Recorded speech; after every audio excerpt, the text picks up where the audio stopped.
First, thank you all for being here. Let me start off with the purpose statement. The primary objective of the CAC is to ensure the capital maintenance and public transportation projects and programs approved by the voters during the November 2nd, 2004 and November 6, 2012 elections are accomplished with PPRTA funds. This committee reports directly to the Board of Directors. We have a quorum, and all alternate members can vote. So, given that, next item is approval of the agenda. I would like to make a recommendation on a change to the agenda. Item 5B, the capital renewal project revisions, that was our discussion on the percentage of change that requires certain levels of increased information and that kind of stuff. The county and city are not ready to discuss that, so we're going to delay that another month, so it'll come off of the agenda. And I'd like to recommend moving item 8B, the West Colorado Avenue project update by the county. Move that up to replace 5B, so that would become the new 5B. As chair, it's been brought to my attention that there are some discussions involving that project that could impact our budget discussions in the next item on the agenda in Area 6, so I'd like to get that item up and on the table prior to discussing the budget. So I would entertain a motion for accepting that recommendation. Move as recommended by the chair. Second. Joan and Tom. Tom, you second? Okay, Joan and Tom. Okay, all those in favor? Aye. Any opposed? Okay, thank you. Any public comment for items not on the agenda, first by the committee members? Anyone in the audience? Seeing none, we'll move on. Do I hear a motion to approve the minutes from the October 5th regular meeting? So moved. Sir. Tom Bier's the second. Thank you. All those in favor? Aye. Any opposed? Motion carries. Financial reports, Ms. Beverly. Hey, nice job. Yeah, I have a lot to do with that. So for August, we received $9,174,000, which was $1.4 million above the monthly budget. But last month we talked about we had not received some money that was due to us in the prior month. I didn't know it right on that day that I received it, but so about half of that 1.4 at least offsets the prior month 715 negative. So, but year to date we're ahead 2.568 million, or 4.4%. And then the second page, we are ahead of last year's actual so far through August by 3.8 million. So doing pretty well. Are there any questions on the financials? Good news. Any questions for Bev on revenue projections? All right. Okay, thank you. Thank you, Bev. Okay, so according to the revised agenda, Jennifer, you want to come up and give us an update on West Colorado Avenue? Jim, quick question. Yes, sir. Did you make minutes? Yes. No, I made the motion to approve, and Tom I think we seconded. voted on it. I was Joan and Tom Bier's vote. Okay. Elsewhere. That's okay. I've been there. I've been in that. Good thing we didn't meet it. Good Refer- thing we didn't meet there. Refer to it as senior moments, yes. Okay, Jennifer, floor is yours. Good morning, Mr. Chair, or good afternoon, Mr. Chair, PPRTA CAC. I would want to turn your attention to one of the things I passed out, and this is the line item transfer that the county is requesting, but also kind of an overall update of the Colorado Avenue project, because you have two contracts as well that are affected by this item that are on your agenda today. And so today, I come to you as El Paso County, who is the project sponsor of this Colorado Avenue project, but we also have a huge team behind this project. This has been a long-running project with the City of Colorado Springs, El Paso County, and the City of Manitou Springs. And this project is one of what I think is one of the most important projects of the PPRTA extension. It was one of the projects that was discussed as we went out and talked to the voters, and one that was heavily supported, and I think was one of the reasons why a lot of people felt like the extension of the PPRTA program was really warranted. One of many, but one of, I would think, it's not the sexiest project, but it's what I'd say is one of those premier projects, because it's one of those projects that we've been talking about for a long time. I think many of you know what no man's land is, and I think that part of the issue is that we don't want a no man's land anymore, and we want a good, thriving street system that supports our economy. But in any case, so I just want to tell you, I'm here as El Paso County, but we're here as really, this is a good example of why the PPRTA is here. This is a regional effort, and I think will be a regional benefit. So we've been talking recently about project increases, and I know that that's a huge concern, and that's a huge concern for all the member governments. But as we move forward with this project, I think we knew from the very beginning that this is one of those projects that's likely to go over. And I apologize for the lateness of this memo today, but we are continually pushing the limit and trying to make sure that we get projects out as quickly as possible, and this is an example of one. And I've come to you before and mentioned that we would have a shortfall on this project. And what I'm telling you today is that the estimated project deficit is about $12 million. As shown in this memo, it's 11.9. So we're at the point where we've gone through a whole lot of effort, starting in 2012, using CDOT money. We did a corridor study for this project, and then we started preliminary design with some CDOT funds. The county actually, this corridor was actually devolved to the county, meaning that it went from CDOT to the county, and with that came some funding, and that's based upon estimated cost of maintenance over 20 years. So with that devolution came about $2.6 million. And this project, as far as planning, was already underway. And so we knew, and we, the county, committed to use that monies on the future capital improvement of this project. So knowing that, we put this project, we being the member government entities, put this project on the PPRTA extension.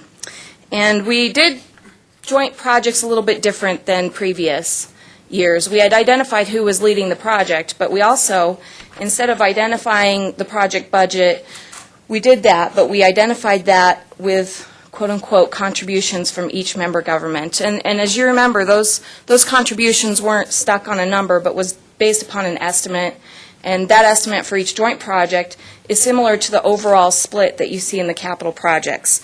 So for this program for this budget for PPRTA was established at $12.178 million, and of that was split between the city and the county and Manitou Springs. And that split was, like I said, based upon that original split for the entire capital program, which is about 70.62 City of Colorado Springs, 1.23% for Manitou, and about 28.15 for the county. And so the memo. Just out of curiosity, do you have any idea what the rough percentages of ownership or of that strip of land are between the city and county? I know it's mostly city. I can show you a graphic, and I don't see where she go. I have it with me, but when she comes back, I can show you that. Honestly, I couldn't tell you the exact numbers because, from my perspective, it really doesn't matter. Right.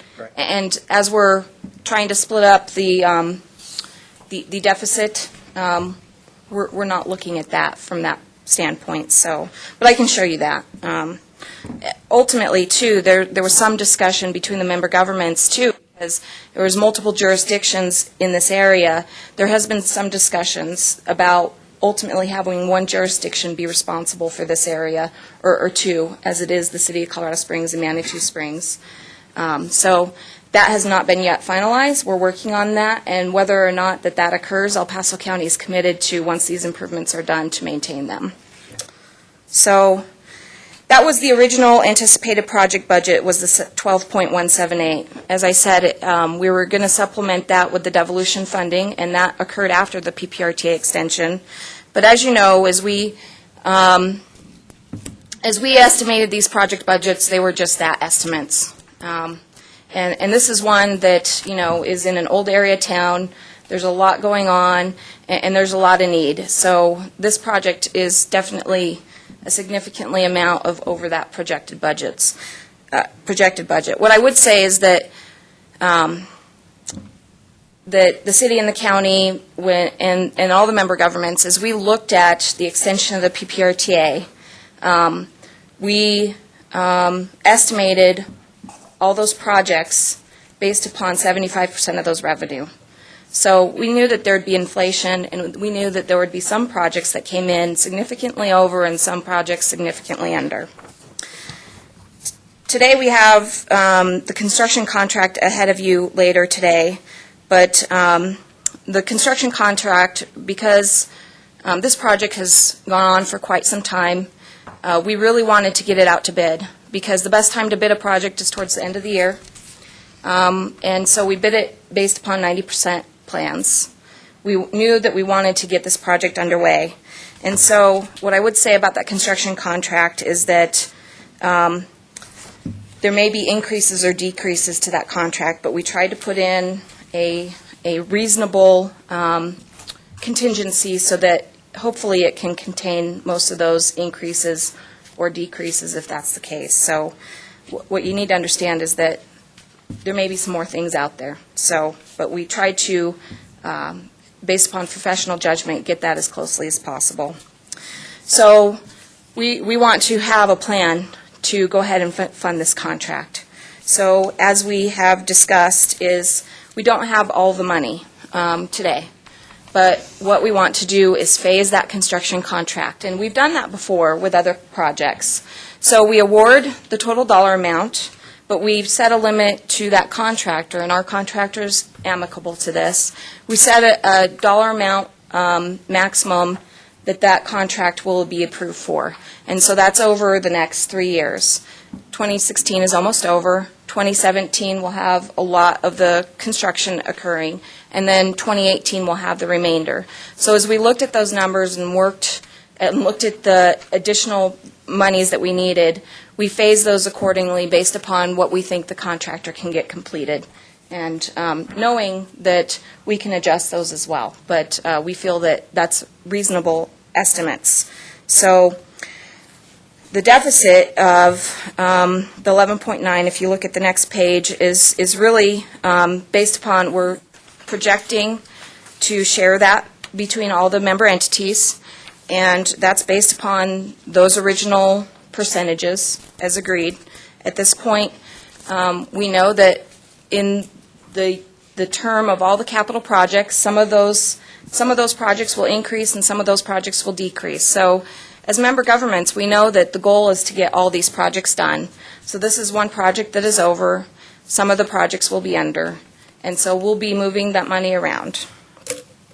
So to that end, El Paso County is trying to transfer some monies from our 2016 budget to go ahead and get this project started.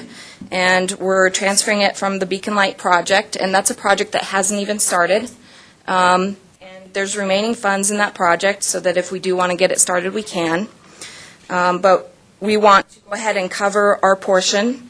Manitou, we've identified their share, and they still have their contribution that was originally projected in the original budget estimates to provide to the funding allocation. What we did here, because Manitou has other projects that are underway, we said we, the county, would go ahead and, with our line item transfer, cover that. We anticipate that Manitou will be paying us back in the future. What I will say today is that I know that Manitou staff is supportive of this, and I think I can say that, but they still have to run these numbers by their council. But I don't anticipate that that would be a problem, because I think the project is very important to all the entities. But I just want to make sure that everybody's aware of that. It's anticipated that the City of Colorado Springs will be doing some changes to their 2017 budget that you'll be seeing today, and repurpose some of the funds to move this project along and address their share in 2017 and make some of those corrections as we move along in the budget process, and then utilize some of those funds in 2018. Now, I anticipate that that is difficult for the City of Colorado Springs as well. They have a lot of projects going along, so if we need to change that in the future, we will. We can work with the budgets to make sure that those make sense for everybody's cash flow, but I feel confident that this is a good plan. So with these budget adjustments, it will be possible to go ahead and award the construction contract, which is later on your agenda today, and to go ahead and get the contracted awarded with the plan for the programming of funds, and will allow the construction to get underway. So below you, what I wanted to show you, because you like to see the big picture, right? Below you, what we tried to do is show you what we're spending the money on. So we have the construction contract, which is here for you later today, of 19.7 approximately. We have electric utility relocation. This includes the lighting and the undergrounding of electric, and this is the project share. There's some portion that CSU is paying for. But this is a non-CSU portion? Yes. Okay. This is the project's portion. It's about $1.6 million. Just power, though? So the construction contract, because we are doing water and sanitary relocations, and those are with CSU, but those are part of the construction contract because it makes sense for our contractor to go ahead and do that. That's included here. Then we have the property acquisition of the $3.2 million, and that's an estimate, but that's based upon good knowledge of what's out there in the corridor and good estimates of some of the appraisal work we've already done. The construction management, inspecting, and testing, that's the contract that you approved last month.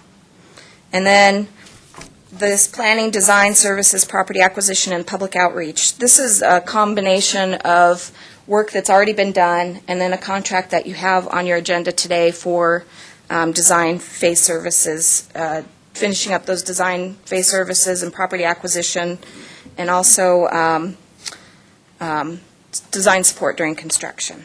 So below that is where we're getting, or where we're seeing the funding. So this is the total scope of what the project is. So it shows you that the money that we spent with CDOT on the original planning, the devolution money, which the county is using also for the project, the original project budget forecast, which was 12.178, and I kind of went through that previously. The PPRTA supplemental funds, which is what we are identifying today, is an additional need. And then the CSU water and sanitary reimbursement, that's money that is needed for the project, but the city is essentially paying for it. Manitou URA, this is the estimate that we have for right now for Manitou and their portion of the project.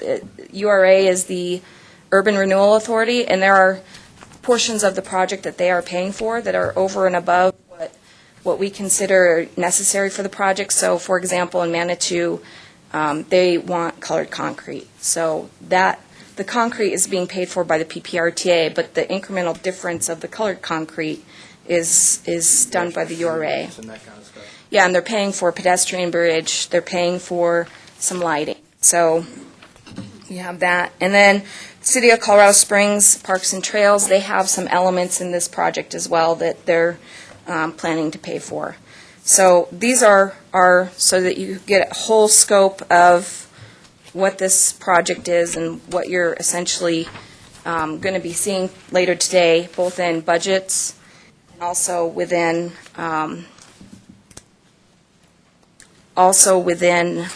the contracts that you'll see today. This is what this is. But what we're requesting with this item is El Paso County transferring that $3.6 million from our Beacon Light Road project to West Colorado Avenue. All right, let me ask you a couple of questions, and then I'll open it up for anybody else that may have any. Has the project timeline for the start of construction significantly changed since you started this? Was this always thought to kind of be a 2017 construction start timeframe? I think it was actually expected to start early, Jim, to be honest with you. And I have to temper what I know because Andre was really spearheading this project. At that time, Kathleen was also spearheading it. That's been taken over by Mike, and at the time, also Manitou also had different staff. So But it hadn't slid to the right any?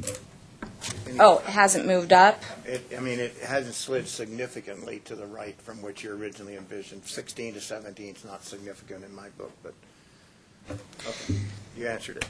All right, who paid for the design? Who funded the design work? Did you guys front that in El Paso County, or? So a lot of the design work was paid. The initial kind of corridor planning was originally, what happened was we had an IGA with CDOT, and at that point, we all knew that we wanted to devolve this roadway, but that hadn't been finalized. So, and CDOT recognized the importance of doing something to this roadway as well. So at the time, we had an IGA. We, the county, had an IGA with the state, and essentially that design, or that preliminary corridor planning was actually contracted through the county, but that money, that $800,000 came from CDOT. And then secondly, a portion of that funded preliminary design, and a portion of the preliminary design was then funded through PPRTA, and then the design forward has been funded through PPRTA. Okay. And so in here, you're proposing to go forward with a contract award, and you said that with these budget adjustments, is that just your El Paso County adjustment of the added 3.3? Is that enough to make an award? Seems like that, you know. So we are coming to you today with a $19.7 million contract, and our intent is to award that entire contract today. But what we have in that contract is what I kind of mentioned, is those incremental funding.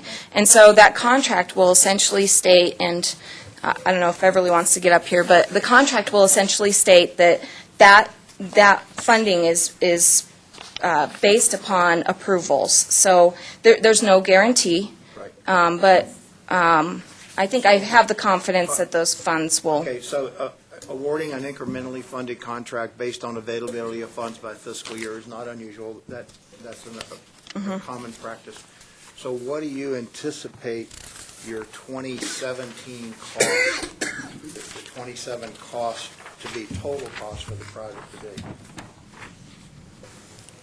I don't know if, Dennis, do we have those numbers? I mean, because it includes utilities and construction, we have some other. RTA-related funds. RTA-related funds, well, for the construction contract itself, we've looked at, hold on, sorry. I guess the basis of my question is this. If you want to award a contract based on anticipated funding in future years, that's fine. My question becomes one of, do you have enough money committed in the budgets of the participating organizations to cover your 2017 year cost? The task order that you're going to give for the work to be done in 2017? I believe we do, yes. So in 2017, for this construction contract, which is probably the largest part, for this contract, we're showing that we repurpose the budget for the entire program for 8 point, It's predicated on the city yeah, coming up with their 5 million. So we anticipate, the city already has in their budget that is issued to you today, they already have like 2.5 for Colorado Avenue. What we've discussed with the city and what we anticipate that they're going to be doing today is repurposing $5 million from another one of their projects and putting it towards this project. So essentially, they're moving that project later to make sure that this project is funded and we have adequate funding. And that's my concern, is that there's visible in the budget, in the 2017 budget, visible, that there is enough funding to cover the anticipated 2017 work by the participating governments. I think what I would like to see, if it's feasible, as you get beyond this initial review of your bid, is I'd like to see a breakout by fiscal year, anticipated cost by fiscal year by entity, so that those now then be looking at the target items that we would expect to see, understanding full well they could and most likely will change. But what I'd like to be able to see is a project cost timeline of this $19 million by fiscal year by entity. Okay, and just I'm want to sure you reassure have you, it. we've done that, but it's a lot of detail, and we can provide that. But what we've worked out, I think, what we've done, especially Manitou share in the scheme of things, from our perspective, is pretty small. Right. And so we wanted to move that funding, so we've kind of done where we've Sure. advanced that. The city of Colorado Springs, that is rather large, so that's why we've worked with them to try and realign their monies so that it does align with what we anticipate those project expenditures are. Okay. So I know it's not here, we can provide that. That's fine. I just So today, in the 2017 budget, for example, I know the city of Colorado Springs has approximately $2.53 million that is, had already been and anticipated budgeted for 2017. What they're telling us is that they're going to move an additional $5 million from one of their projects and adjust that budget. They may discuss it today, or I don't know if Mike's prepared to discuss it today, but that will be in the budget that the board sees. Yeah, it's just I know, it's a difficult time because of the budget it is, process. and as we go through approving a contract, I don't at all feel comfortable recommending approval of a $19 million contract unless I know that there is a commitment and it's sourced in out years, and that, I mean, I'm not doubting anybody's commitment to the project, but being fiscally responsible, we need to know that it's at least a line item in somebody's budget, and that line item for that fiscal year is adequate to cover the expected cost for that year. Sure. And I don't know if Yeah, Beverly wants to say anything. Okay, I put together a little spreadsheet Come back. that hopefully you all have in front of you now, and it seems like a lot of numbers, but the top of it just shows the original 2012 cost estimate. Then the additional costs that are estimated now, and this is just the PPRTA portion, of $11,900,000 for a total of the $24,078,000. But it's the second part that is deals with the funding by entity and what's already budgeted and what needs to be budgeted in the future. So the first column, the second half of the spreadsheet, is budgeted through 2017 initial budget. Now, this doesn't take into account any of the funds, the $5 million that Jennifer talked about, that the city might move in their 2017 budget. The 2017 budget you have today, that's what these numbers reflect, because I didn't know about that yet. So maybe Mike will talk about that. But then the next column is funds to be budgeted to attain the 2012 estimated commitment, and you can see those by entity, so it's about almost $2.7 million. Then the next column is the additional funding needed for the $11.9 million cost revision. for a total revised cost, the next column. Okay, so El Paso County, in this item that Jennifer is presenting, is requesting the $3,646,000 to be line item transferred in the 2016 budget, not the 2017, so she'll have it this year, of the 3.6 from Beacon Light Road. So, and that takes care of Manitou Springs and El Paso's county total commitment for this, and then Manitou Springs and El Paso County can work out future budgeting scenarios for possibly getting that money back into Manitou's budget, maybe towards the end of the 10 years or maybe before then. That's up to them. But then the future commitment from the city of Colorado Springs is the $10,936,679. And that we just need to make sure that they agree to that commitment. That's over the life of the project, not in a single fiscal year. No, but it would probably be wise, like Jennifer said, to move 5 for 2017 in this budget process, which you'll be hearing today. So all of this stuff comes together at the same time. Okay, Tom Veers, but had his name. The question I've got has to do with inflation. Is inflation already factored into this? Does the contractor have the option to come back and ask for more money for inflation? Not for inflation, but what I will tell you is that because we have 90% plans, we do have the ability to come back and negotiate those final dollar amounts, but it's based upon the actual bid prices. So we have some conditions in there. But part of the reason why I wanted to move this project forward is as time goes along, inflation is a factor. And so if we continue out to do 100% final design, it will be probably at least another 6 months. And we have phases in this that can get underway while we figure that out. And the other part of that is we do have contingency in the contract built in to accommodate for any of those overs and unders. So we've planned as best as possible based upon the knowledge that we have.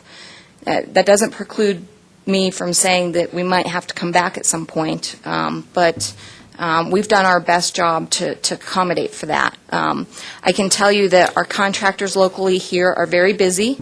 The other part of that is that we did not, if we were to bid this even 2 or 3 months from now, most of the contractors will have all of their work lined up for this next year.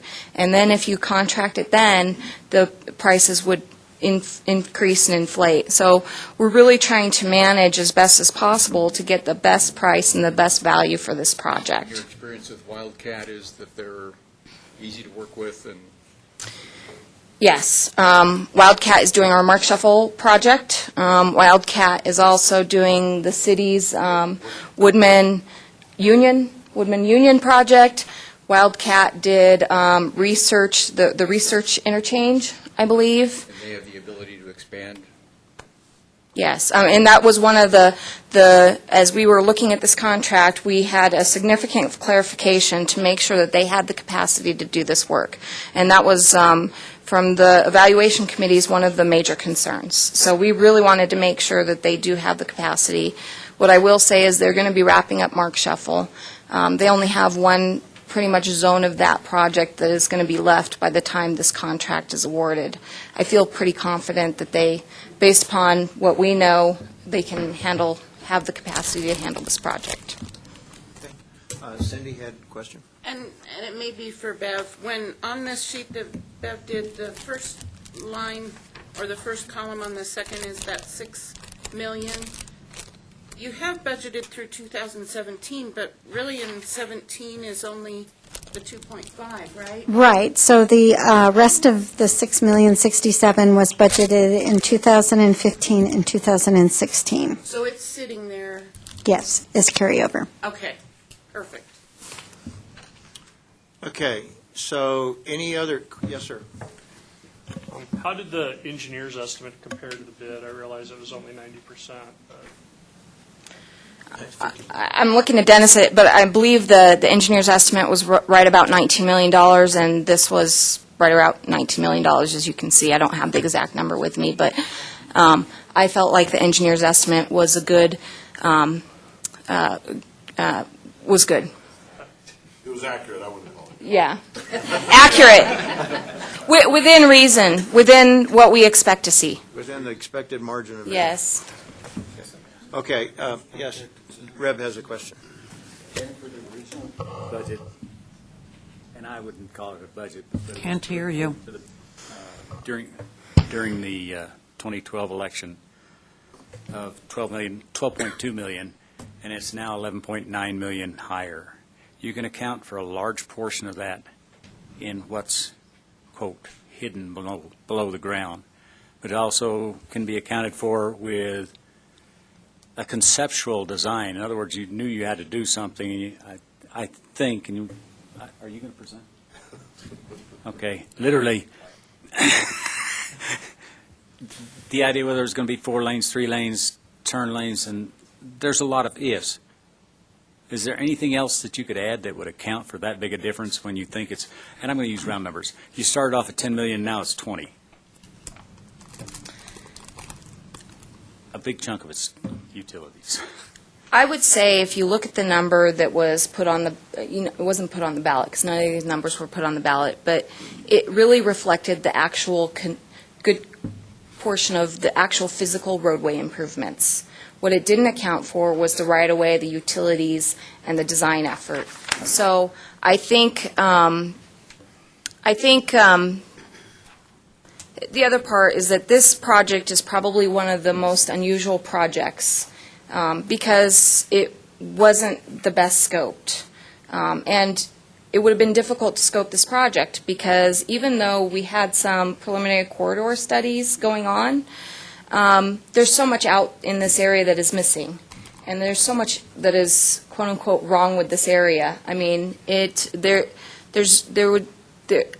would not have expected, the engineers who estimated this project to really know what that project number was. I think that they did their best with the best that was available, but the utilities in this project are huge. And also, I think that, this is a large number, and I don't take this lightly, and I don't think any of the other member governments do. But I think that the other part of this project is that it's not only a road project, but it really is an economic revitalization project. We have people who are looking at this corridor and saying, when are you going to be done? Because we want to buy this property and we want to move in. So when we do this project, I anticipate a huge amount of economic revitalization along this corridor. And I think what's important about this project is how we do it. It's not only about the road, it's not only about the access, it's not only about the pedestrians, but a big part of it is the aesthetics. Because this is a unique part of Colorado Springs. It's in the Old West End area. It is a significant area, and it's the gateway into many of our areas that are for tourism. So I really think that although this is a large dollar amount and it's a huge deficit, it's money well spent because that in turn will drive business. Those businesses will increase revenues for PPRTA. Jennifer, I'd like to explain part of the reasoning behind that. We are just now really getting into the PPRTA 2. And the original plan was, as before, we would only budget according to approximately 75%. There are a lot of large projects still out there. And in your opinion, and this is not directed at you, the county, but at the member governments in general, how many other projects are going to be double? Is this one that unique? Because I know, in quote, the workload of the contractors and inflation doesn't double.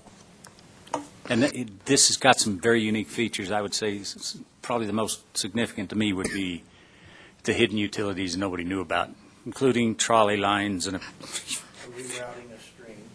Yeah. So let me get out my crystal ball. Okay? I don't know. But what I can tell you is that we as member governments are committed to doing as much to get the project list done.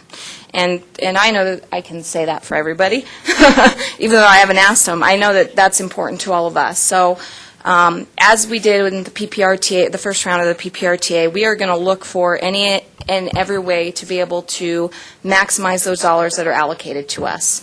I think where we're a little bit ahead of the last time is that I think we have, for a lot of the projects, better cost estimates. This not being one of them, but we have better. I think we have better cost estimates. That doesn't preclude inflation. We also only did the 75% versus, I think the first time it was more than that, was 80%, so of revenues for those estimated budgets. The other part is that we also look for efficiencies internally. So, for example, El Paso County has actually, I'll use us as an example. On some of our projects, we've designed them in-house, and that is a cost borne by us. We've done a lot of the work in-house. We've done the survey in-house, and we've done construction management in-house. So that's a good example of, us trying to be most efficient with our money. Another thing I'd say is that for several of these projects, they also have federal matching funds that we've tried to get to be able to make the money go further. So, for example, on one phase of the PPRTA project for Highway 105, we have federal matching funds for that. We're continuing to try and leverage those funds. Another example of what I'd say is that I know that there are projects that are likely going to cost a lot less than what we estimated. A good example is our Mesa Ridge Parkway project. That project is estimated at $10 million. Although there's a bridge in there, it's a short span, and the developer's already done a lot of work on the initial 2-lane of that roadway. So as we come back and finish that out, I think we'll have less to do. We've also, because we knew the project was coming, have looked at some of those areas as far as drainage and are working with the developer to make sure we maximize what he's doing out in the field. So those are just a couple. And another example is that our South Academy project, we also have some federal funds for a phase of that project as well. Well, I can't say, Reb, that none of the projects will be like this. I anticipate that we, as member governments, are doing everything we can to make sure that promises made, promises kept, we're doing all the projects that are getting, as much as possible. So, Tom, you had another question? I do, Jennifer. Professional guess on your part of what happens to Beacon Light. Does it fall to the bottom of the list or just down the list? It doesn't fall to the bottom, and it doesn't fall down to the end. That is an important project, and that's why we had actually fully funded that project. But we don't have enough staff. We have a lot of stuff going on to move that. Hadn't had enough staff to move that forward. That project, I anticipate, hopefully will get under design, and there's enough money there, and we can move some money around to move that into a design phase. And that may be one project. We've already done a lot of the initial work on that project because we've had meetings with the public in 2012 and even as far as back as 2010 looking at the concept for that project. And we actually have already done the survey for that project internally. That project may be a project that we design in-house. So or it may be one that we contract out. But I feel confident that there's enough money in that project that when we are able to at least move that forward. I recognize it's very Yeah. early in that discussion. That's why I was calling it Yeah. yes. So, what I would say is we're not moving it out to the last. I anticipate restoring that funding as quickly as possible. Okay, so if I may, any other questions? So the issue on the table right now is, thanks for the update, I really appreciate that, is approval of the line item transfers of the county that they have brought forward in order to cover their increased portion of the estimated cost for Colorado Avenue. Did I state that properly?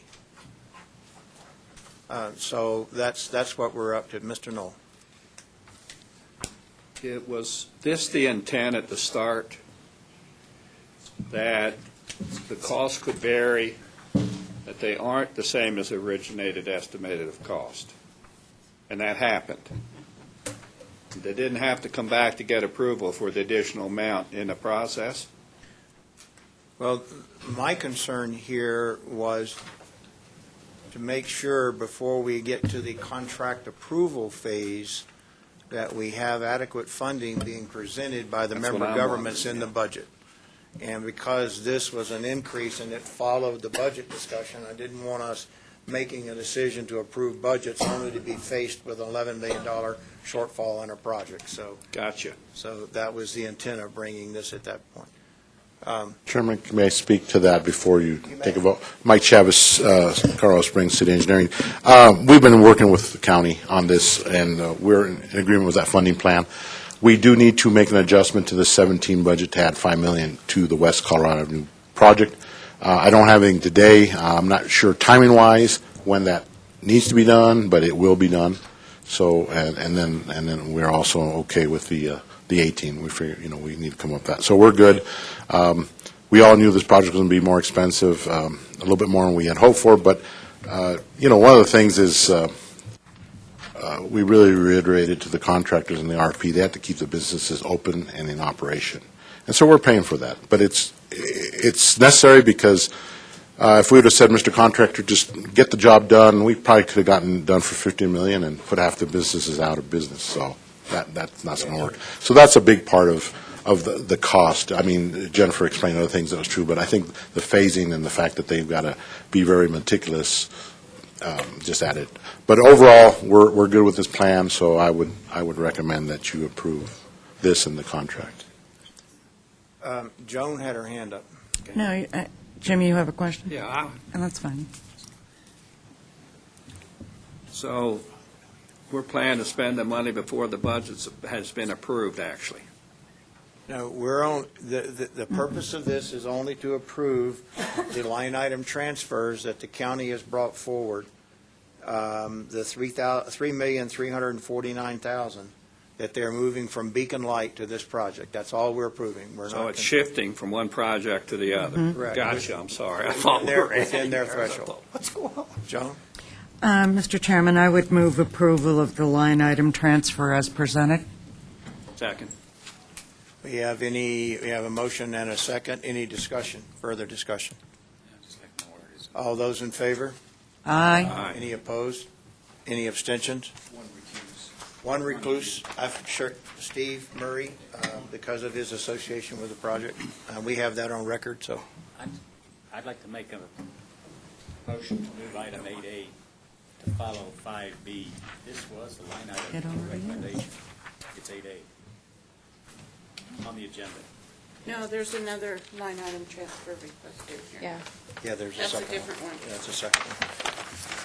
Okay, and that, to make clear, this was from your 2016 budget, not the Correct. 2017 budget. Correct. Okay. So this chart, is this So- kind of a, Yeah, and so sorry, young lady was gone, but this shows Colorado Avenue, and right here you see the interchange, and so, sorry, I lost my pointer, but you can see the Manitou Avenue here in yellow, and so this kind of shows the jurisdictional boundaries. So you can see Manitou's kind of in purple, and you can see at that boundary, actually, it goes from Manitou to Colorado Springs, and El Paso County has some ownership or some areas in there. So as you know, I mean, this is no man's land. It's the area where everybody has jurisdiction and nobody's responsible. Except for El Paso County, because we now own and are responsible for the road. all right. But, and so I just wanted to say thank you. I know that this is a last-minute item, and as are a couple other items today, and this is a complicated project, and we've really been trying to move it along. I'm hoping that we have a ceremonial groundbreaking yet this year, and I just want to thank especially the staff from Manitou and the City of Colorado Springs, and also all the stakeholders in the community, because this project is probably one of the most difficult projects not from a technical standpoint, but just of everybody who's involved.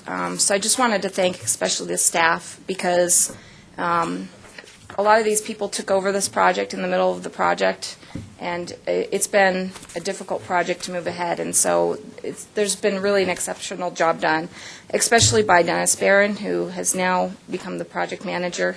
So he's done an incredible job doing what I asked him to do, which is get this awarded by the end of the year. Cool. All right, very good. Thank you, Jennifer. Okay. That's their line, the other line item transfers, that's 8A. Okay, so Bev, we want to come back to the budget now, please? Thank you, Jennifer and Mike, both for that. All right, so in your budget document, there's been even a change, which I'll talk about since the last time we talked about the budget. And then if the City of Colorado Springs they won't have it today for you, and they probably won't know next week for the board workshop.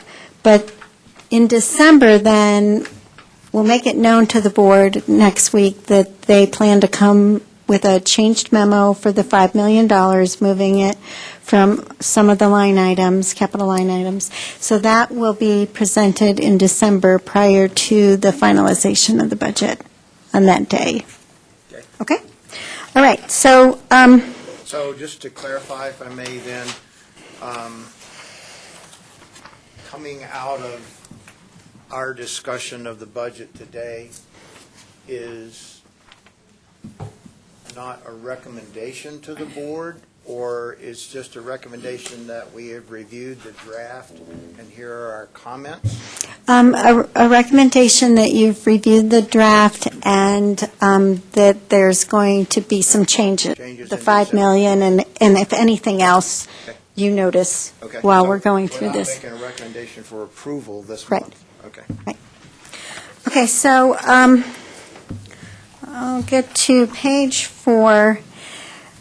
We went over this sheet a while back when we were approving the sales and use tax revenue amount of $89 million.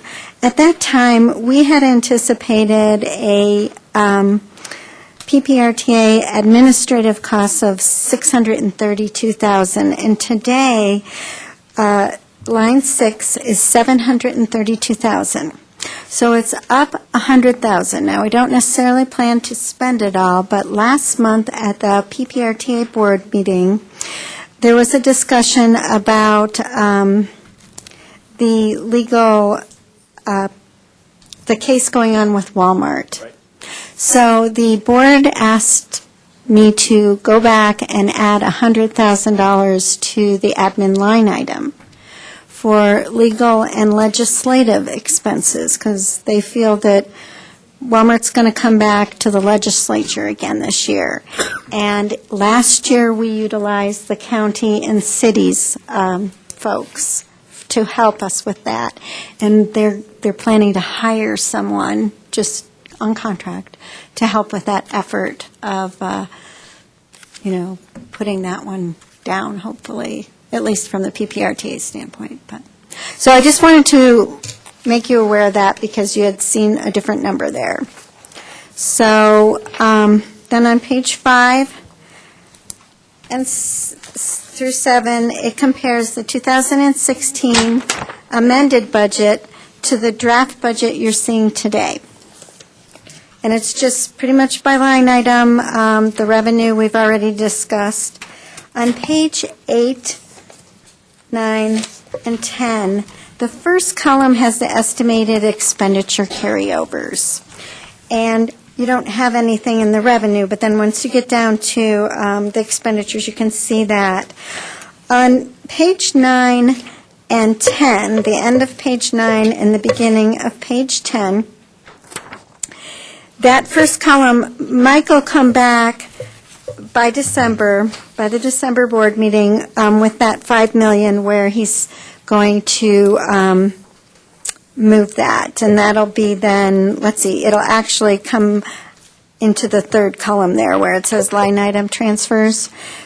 we'll put some negatives and positives in that column against some of the projects that the money will come from to the West Colorado. So when you get a final of this, you'll see that. Then the member governments will talk about their pages, but I want to, while I'm standing up here, flip forward to page 33, and you can see the 2016 amended budget compared to the 2017 proposed admin budget. And we have a lobbyist in there for $50,000. Now, like I said, I don't know that we're going to use all that, but it's a placeholder at this point.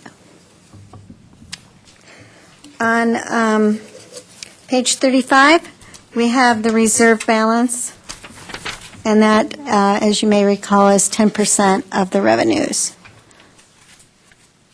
That's the board's reserve policy, so. Let's see, are there any questions for me while I'm up here? We were talking just about the Colorado, and you said that was carryover on page 9? Yeah, let me, It's actually on page 9, second line from the bottom. It shows the 3.5 million. Thank you. I was looking for a C. Okay. For Colorado. Thank you. okay, I've got a question on page 10, okay. middle of the page under the El Paso County capital or renewal capital pay list. No entries on West Colorado. Shouldn't there be something there? Yeah, each of the member governments is going to come up and talk to this, so if I just wait for Jennifer to come back up for that. So that'll be another change And the admin too. since she's up here already. That'll be a change for the final budget. There'll be a carryover figure there that'll include today's approval of the line item transfer. My intention here during this discussion, unless it's absolutely necessary, is to keep all of our comments together. We can group them by entity, but I'd really prefer at this point not stratifying something out of the discussion for a separate vote, because we're really not kind of voting on a final budget yet. We can do that next time if we need to. That's kind of where I'd like to keep it all in a bundle for now. We can put as many detailed comments by entity as we want, but as we get through those entities. Bev, I've got a question on 5 and 6, particularly page 6, where the 2016 amended budget, which is the current budget that they're operating on now, and their draft. Because of the format, the differences between those two project budgets, I'm assuming that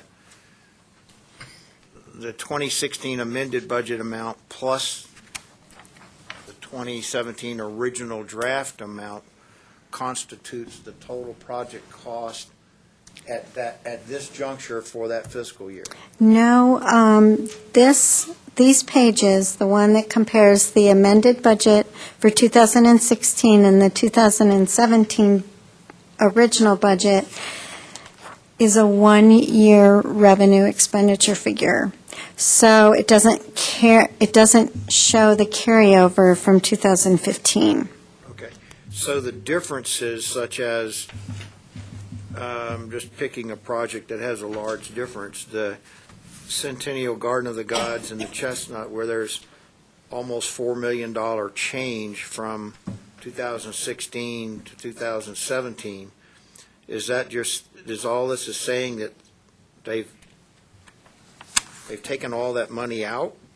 No, it was budgeted for 2016, and it may or may not be spent in 2016 So they're just adding another $168,000 Yes. for 2017? to finish it up.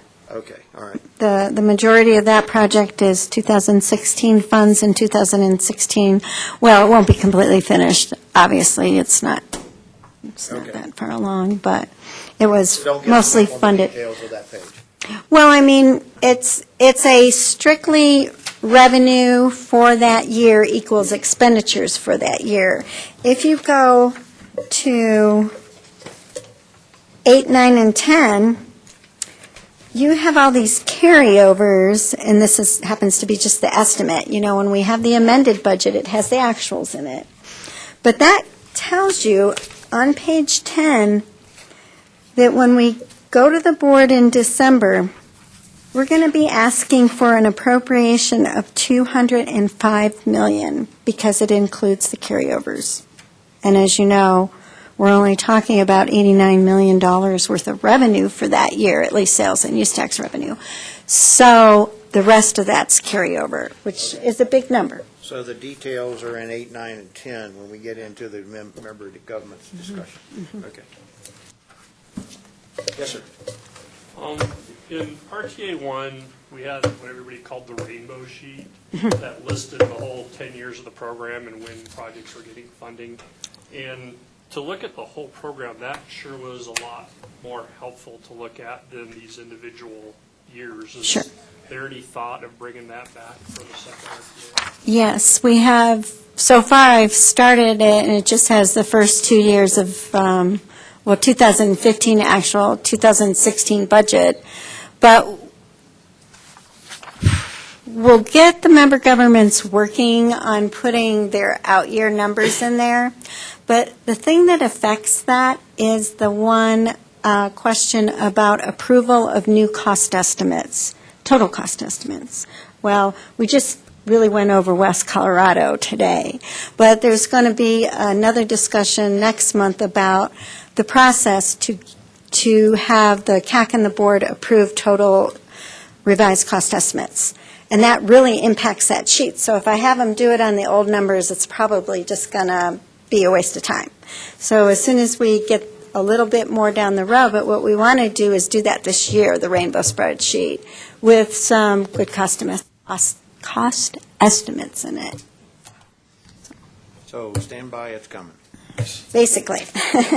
Dr. Null. I'm still trying to figure this out. Let me see if I'm right. The maintenance program says that in 2017, the allocation for maintenance would be $8 million or 1,706. What Then the page are you looking at? The very last page of the PPRTA budget, What's the number on the bottom? I guess. 2017. What's the page number? Page number 35. It goes from 27 to no number to 29. I assume it's 28. Oh, Yes, in right underneath the seal. Is that right down there? Way down at the bottom. Way down at the bottom is 28, between the Yeah, logo. way down there, 28. Might want to wait till Okay, discuss so this discussion. we're talking about the maintenance summary, and it shows that essentially the allocation worked out to be the amount, or is it just still a forecast carryover? They're Understand what a forecast carryover is. okay. They're estimating that in 2016 they're going to use up their maintenance funds, and then their appropriation for 2017 will be the $8.7 million. So Wait a minute. with 2017, we got 8, right? Right. 87? What happens in 2016? None? We're not spending any of it? no, they don't. Then you're no, gonna carry. no, they're spending 100% of I got it. you now. I'm and sorry. Then they Besides being hard of hearing, my little, not as quick as I used to be. okay. It's harder, though. Okay. So if we're done with the questions for me, Any we'll questions for Bev on the admin budget? Yes, Um, not the admin. Oh, okay. We're still on page 9 and 10. Oh. Ties into some other questions. Number one, these aren't locked in, so the board hasn't approved them. We won't approve them until December meeting, right? correct. Okay. I guess I'll just go to I'm going to tell you some concerns I have. When I say that, the city, Can we wait till the city comes up and then address them to the city? they're general, Oh, okay. and I'm going to bring in the county. The city's got Pikes Peak Ave, Colorado to Printers Parkway reconstruction, 2016 capital estimated expenditure carryover, and it's on page 9, and that's up 5, 6, 8 lines, something like that. And then they're going to put into the budget like $5.5 million for the total third line doesn't account for any line item transfers, is that correct? Not 2017 line item transfers. No other line item transfers, because they borrowed from that particular project to go forward with some others. I don't remember which one, but when I say that, they had money budgeted in 2016, and I'm not sure about what the bridge over Chestnut, on Chestnut Street, might have had some money transferred to it. But literally, so those would be taken care of, because I don't think the project cost is like $6 million. So that is literally something that is coming down the road. That's just one of them. The other one, how do you explain, or what is the explanation? Oh, shit, these numbers aren't the same. I looked at another page. There was, for the Pikes Peak Greenway, there was like $1,234,000. That's back over here. What is the meaning of that? Because if I can find, I had them all highlighted. Pikes Peak Greenway, they had $1.2 million in the 16 amended budget, and they have nothing in the 17 original. Is that the? They spent it all. On page 9, Pikes Peak Greenway corridor improvements has a carryover, and this is just an estimate. Obviously, they don't know how much they're really going to have at the end of the year, but they estimate they're carrying over $3 million, and they're not budgeting any more in 2017. Okay, let's go back That's- to page 6. I'm sorry, I was on the Okay. wrong page. I thought they were both on the same page. Steve, the first column says the 2016 amended budget, and the third column says a negative number. To me, it's in parentheses, therefore it's a negative Right, number. right. It's the difference It of, just means they're not programming anything in the 17 original budget. That it's already been spent. No? Just means that it's there. And then if you look over on page, Just the delta between the two. on page 9, you see they've got a $3 million carryover on that project. So that includes 15 and 16 and all that. So they've got $3 million in there. Remember, that's going to the bridge to nowhere. I'm sorry, the bridge to the Olympic Museum. I'm sorry. The pedestrian bridge over the railroad tracks. To take it out of that. Speaking to the microphone, sir. My name was Amanus. Is the Gazette here? 5, 6, and 7, if you look at the revenues, that's really, to me, what this spreadsheet does, is we're looking at 16 versus 17. But when you get to the expenditures or the budgeted, I'm ignoring page 6 because it really, Confuses you. it does. The 9 is what you want to look at. Yeah. Yes, well, I was. So yeah, basically, but, yeah, sort of. Yeah, the revenues make sense. the 2017 draft budgets, 9 and 10, are basically what's going forward to the board with the probability of some line item transfers being added in there, because basically, I don't see them. Yeah. Well, there is one in Manitou Springs, and it's in their memo when they talk about it. Sorry, there's no. All right, so let's have the member governments come up. then. So we're going to start out with RAMA. We're going to go from the smaller ones and then to finish up with Colorado Springs. Okay? You got the floor, Cindy. Okay, well, our big dollars, we actually didn't spend any this year because we're all in anticipation of our chip seal project that the county is actually helping us with. So we know there's some repairs we need to do before we do that project. So we saved our money, and that's what we're going to use our money for. All 70,000. Well, that's the chip seal, all 13,000 of our maintenance Oh, that's funds. right, 13,000 in maintenance, okay. But yeah, it's really all going for that project. So, And the county's being wonderful, so just kind of a kudos. They're going to help us try and get the best bang for our buck, so thank you. any questions for Cindy for Rama? All right, so next, Green Mountain Falls. Any questions? Doesn't look like their rep couldn't be here today. He's in California. Any questions that we need to bring forward on Green Mountain Falls? They have a total of 102,568 for some Belvedere Avenue and some Stilling Basins for 51,283. Any questions for those guys? Okay. How about Manitou Springs?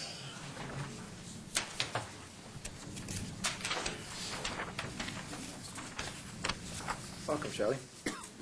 Thank you. So I'm new to this process. You have a memo in your packet. I'll just stand for questions. I don't know if it's usual that the member governments read their memos, but it's in your packet. So if you have any questions, I'll be happy to try to answer them. Any questions for Manitou? I got one question unrelated to your memo. Okay. That action by the Board of County Commissioners the other day on reallocating some of that flood money, is that going to help you potentially with that Spring Street Bridge, possibly? Or is that No, the money that's going to be reallocated from El Paso County to the city of Manitou Springs will be used for a Washington Avenue bypass project. Okay. I believe is the targeted flood recovery project. Okay. Just curious. And we are getting FEMA money for our Spring Street Bridge project through an appeal process, but we don't know the exact amount, and we know there's going to be a shortfall, which is why it's covered in the memo that you have in your packet Yeah, on that we project. brought it up at a board meeting a couple months ago. I was just curious. So No, but it's really generous of El Paso County. We really appreciate it Okay. very much. Do we need to approve the line item transfer? That's under the transit shuttle. And the drainage. Not separately, just the budget. So it'll just become part of the budget. Okay. any other questions for Manitou? Thank you. Thank you. So, Jennifer, you want to address El Paso? Good afternoon again. I'll just, couple of brief comments to help you, because ours is a little bit bigger than Manitou's, and so I don't want to read the memo to you, but what I want to do is skip the first page, and I want to go to the second page where the summary exhibit is, or not exhibit, but table, thank you, words today. So I just want to talk you through these tables kind of briefly, and so you don't have to read the whole memo, but we still have money from the first capital of PPRTA, so just want to speak to this. So what you can see is in the 2017 budget allocation, and this is for the projects that are still remaining, the 2017 budget allocation for that program, we're not getting any new money. That's because So it's RTA 1. that's because it's RTA 1. So what we do have here is forecasted projects and forecasted carryovers.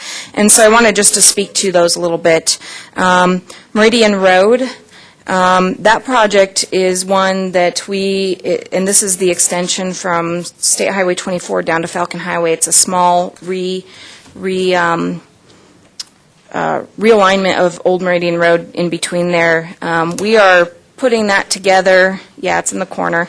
We're putting that together, and I've talked about this before with the intersection project that is in PPRTA 2 for the intersection rework at Old Meridian, New Meridian, all that. So I just want to... All that park and ride. Yeah, the park and ride and everything. So we're carrying that over because that project is in the design phase. We're actually starting final design. So just, that's a carryover, and we'll spend that, but I just want to speak to that, because that's really probably the last project, or one of the last projects that will be done with PPRTA 1.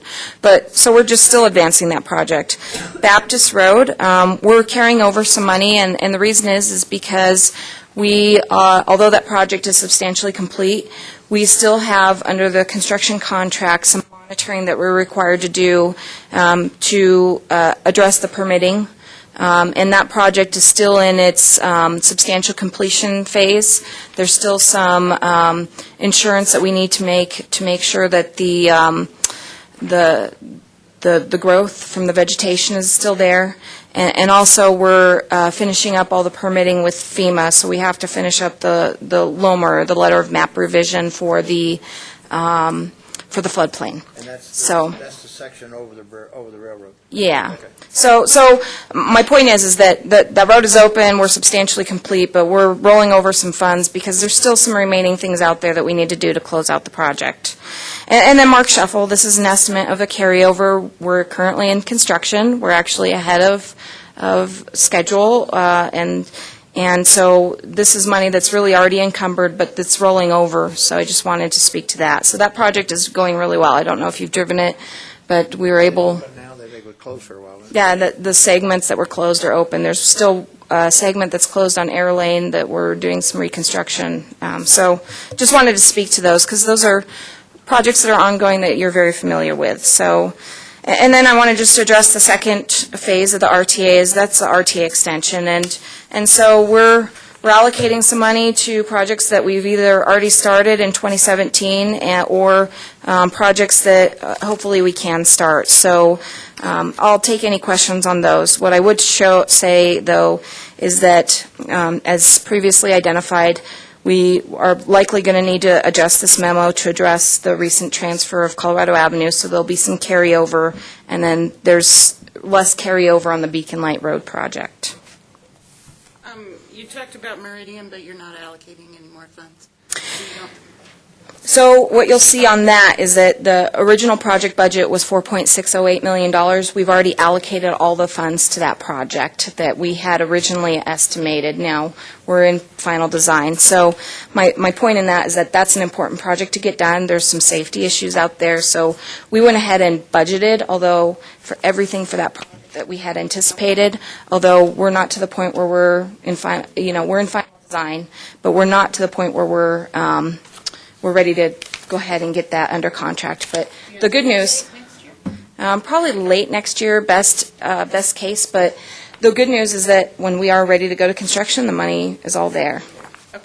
So, and then on our maintenance program, we're still evaluating where we're spending those maintenance dollars, but we have $8.76 million.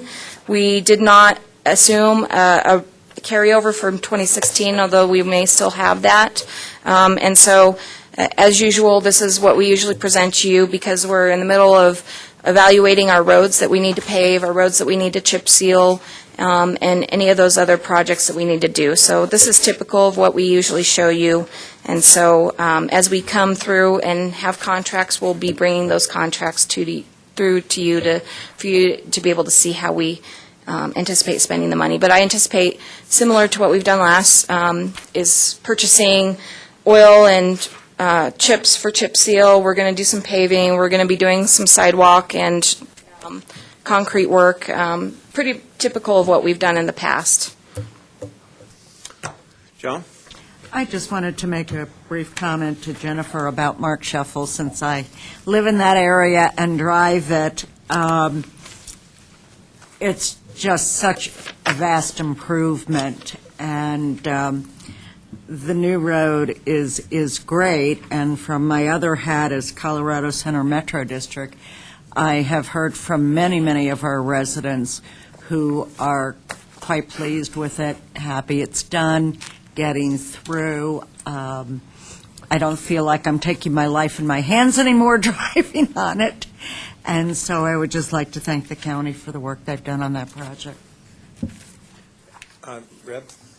Jennifer, back on page 27 where you've got their 2017 budget forecast. And this is, I guess, more technical issue. We're going to approve a contract, or we're asked to approve a contract for for the sake of discussion, $19.7 million. And yet you have nothing in the 2017 budget. For Colorado Avenue. Right. It just seems inconsistent. Well, like I said, we're going to have to show a carryover now.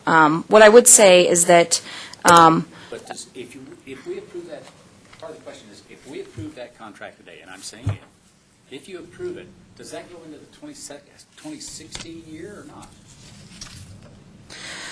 She just got a line item transferred for 2016 through. This budget was complete before that happened today.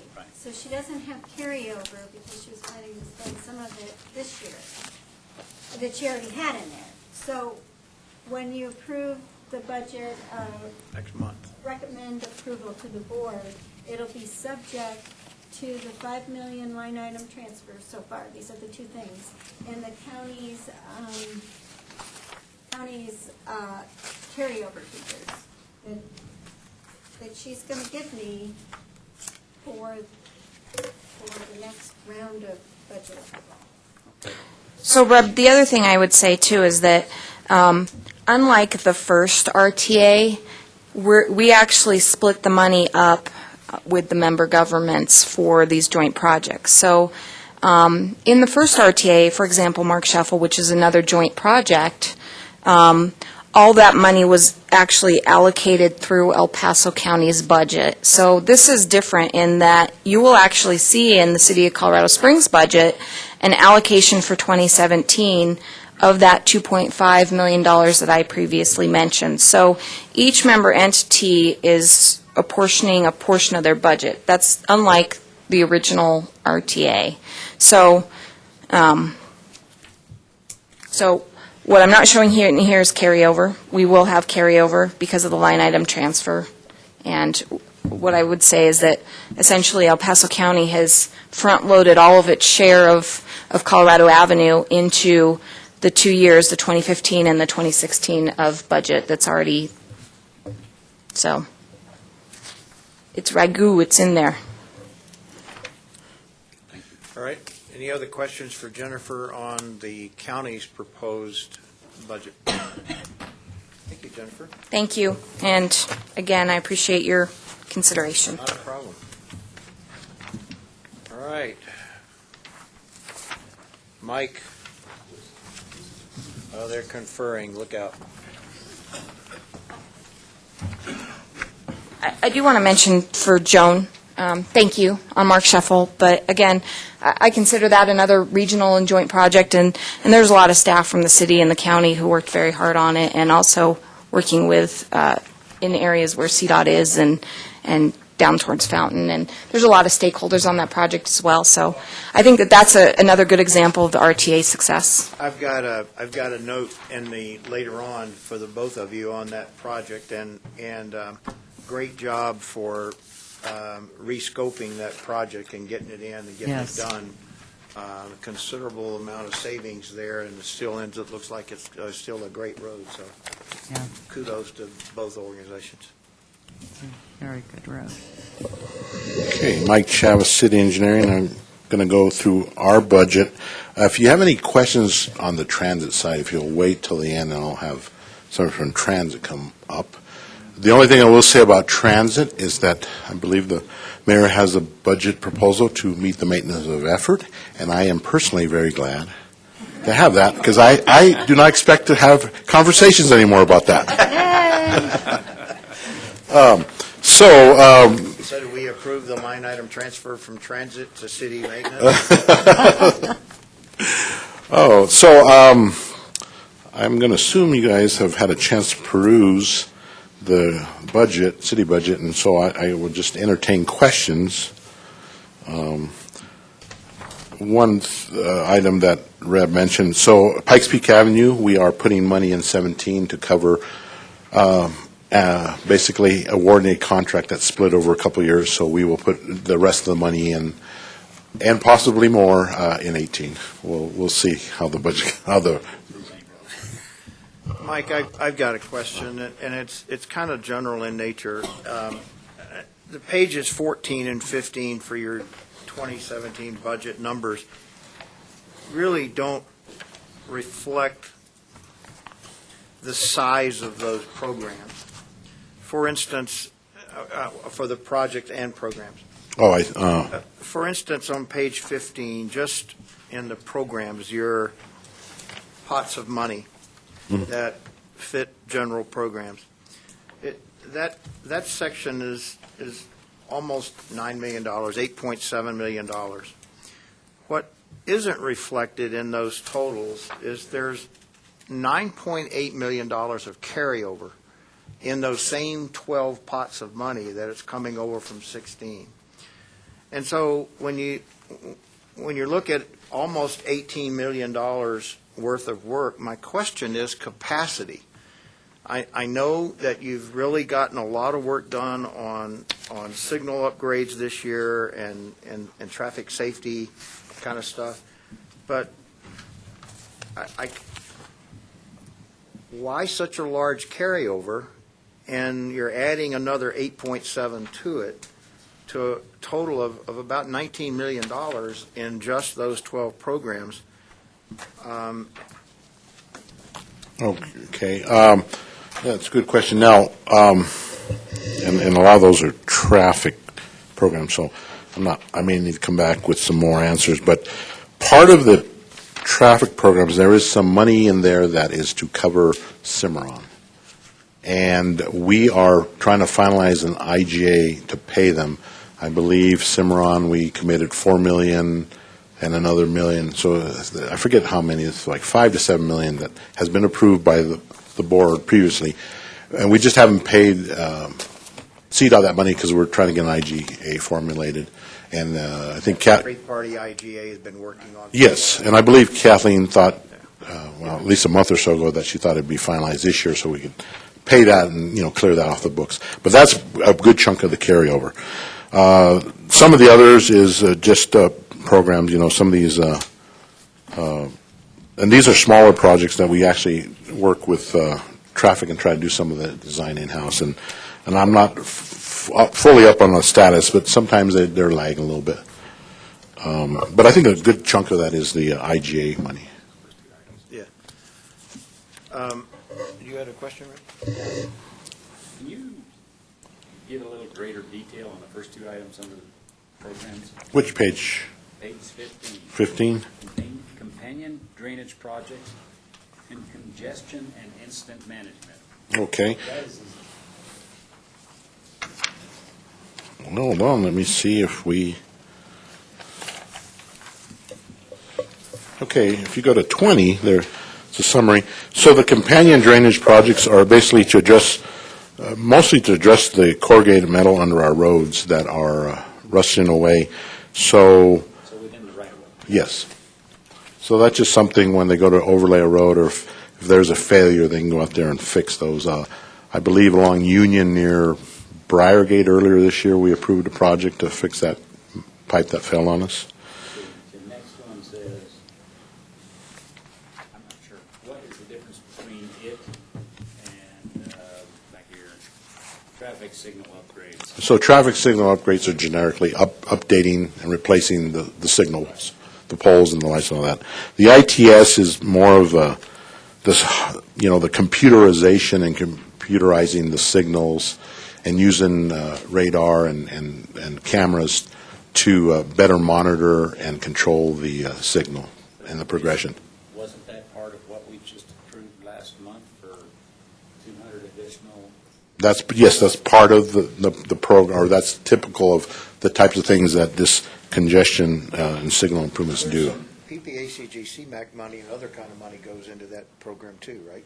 Yes, we've gotten a fair amount of grant money, and I'm not sure, but I believe sometimes we use this for grant match. Are the fire department, that system that was developed to change the lights when the fire truck's going, that's still in part of that intelligent transportation or system, right, the ITS system?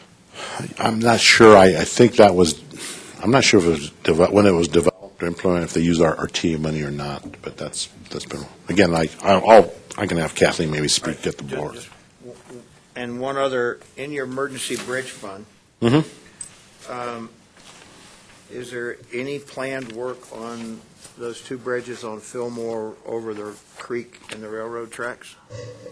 Not currently. Okay. Yes, just east, yeah. Tom? Is there any relationship between the four of these programs that all have the same bogey for a number, 412, 412, 412, 412? Wait, I'm sorry, which page is that? That's Page under your 50. programs. You've got four different things that have got the same amount budgeted for them. 412. 412,000 for companion drain? No, we just kind of divided they were all budgeted for the same amount initially, whatever it was, and when I divided it by the years, that's the number that came out. Gauge with a micrometer and cut it with an axe. Yeah. My point with the carryover was that if you need a couple of million for Colorado Avenue, it just looks like there's a lot of money there in those 12 pots. Well, the issue with carryover is that we've identified where we wanted to go. We just may not have hit it. 5 million makes a difference. I forgot about that. Yeah. Okay, all right. Okay. But you had also mentioned capacity. So with all the work, can you get done what you want to get done? Yes, we're getting done. Okay. You know, the capacity is really on the construction side, and part of the price increases is, you know, there's only a few signal contractors, and, you know, you'll get quotes and bids from them, but sometimes there's a little bit of sticker shock, or just the time lag, but they get around to it. But you've got $34 million in this year's capital budget and 42.9 million carryover from 16. So, I mean, Yeah, again, a couple of big things. Pikes Peak Avenue is budgeted, and there's $8 million there. We haven't gone to bid, but we will be probably first of the year, and so that'll need a good chunk.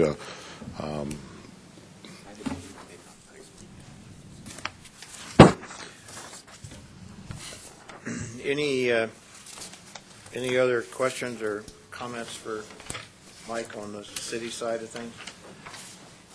I have one additional. Old Ranch Road and Powers, that bridge construction, there was a fair amount of 16 money in there, and you got $1,433,000. That's a payback to CDOT, $8.6 million. Again, yes. 144, this is the payback for the CDOT for that work on. Yes, so we owe them 8.6, and I can't remember if we budgeted 1.4 and 15, but again, we're waiting for that IGA. And Oh, okay, and that's part of that, okay. I see it in the last sentence. So there's another $8 million of carryover that'll Yeah, okay, all right. start getting paid down once we get that IGA agreed to. Any other questions for Mike on the city's draft budget? Thank you, Mike. All right, thank you.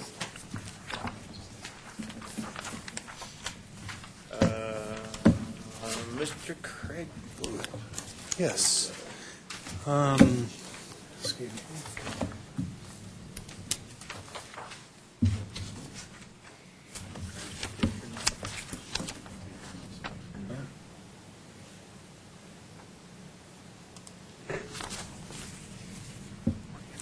Yeah, am I close? Is it? I'll let you fire it up. In the meantime, I'm Craig Blewett, Transit Services Manager with the city.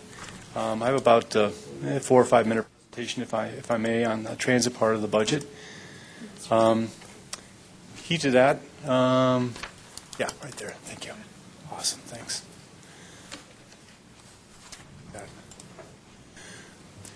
And key to that, as Mike alluded to, is we are meeting the maintenance of effort level this year, and I'll get into that in a little bit more detail. Actually, the rest of the budget is just details after that big announcement. But what I've traditionally done is the focus here is the PPRTA transit budget. But we like to present the entire budget because the PPRTA budget in isolation really doesn't make sense in terms of what we do. It's really a blended, our budget of blended funding sources. 3 types of transit services we provide are fixed route bus service, specialized transportation for people with disabilities and elderly, and we do that through our contract with a contractor as well as contracts with local human service providers such as Silver Key, Amblecab, and Fountain Valley Senior Center. And we also run Metro Rides, it's our van pool program, and also a school pool, carpool, and bicycling encouragement program. The city was serious about meeting maintenance of effort, so this is a city strategic plan goal with regard to that, and it does say it is our intention to reach that maintenance of effort level, so this is something the city is actively striving to do. This is our operating budget, so we have an operating budget and capital budget that comprise our total budget. The operating budget is $22.7 million. And you see the different funding sources.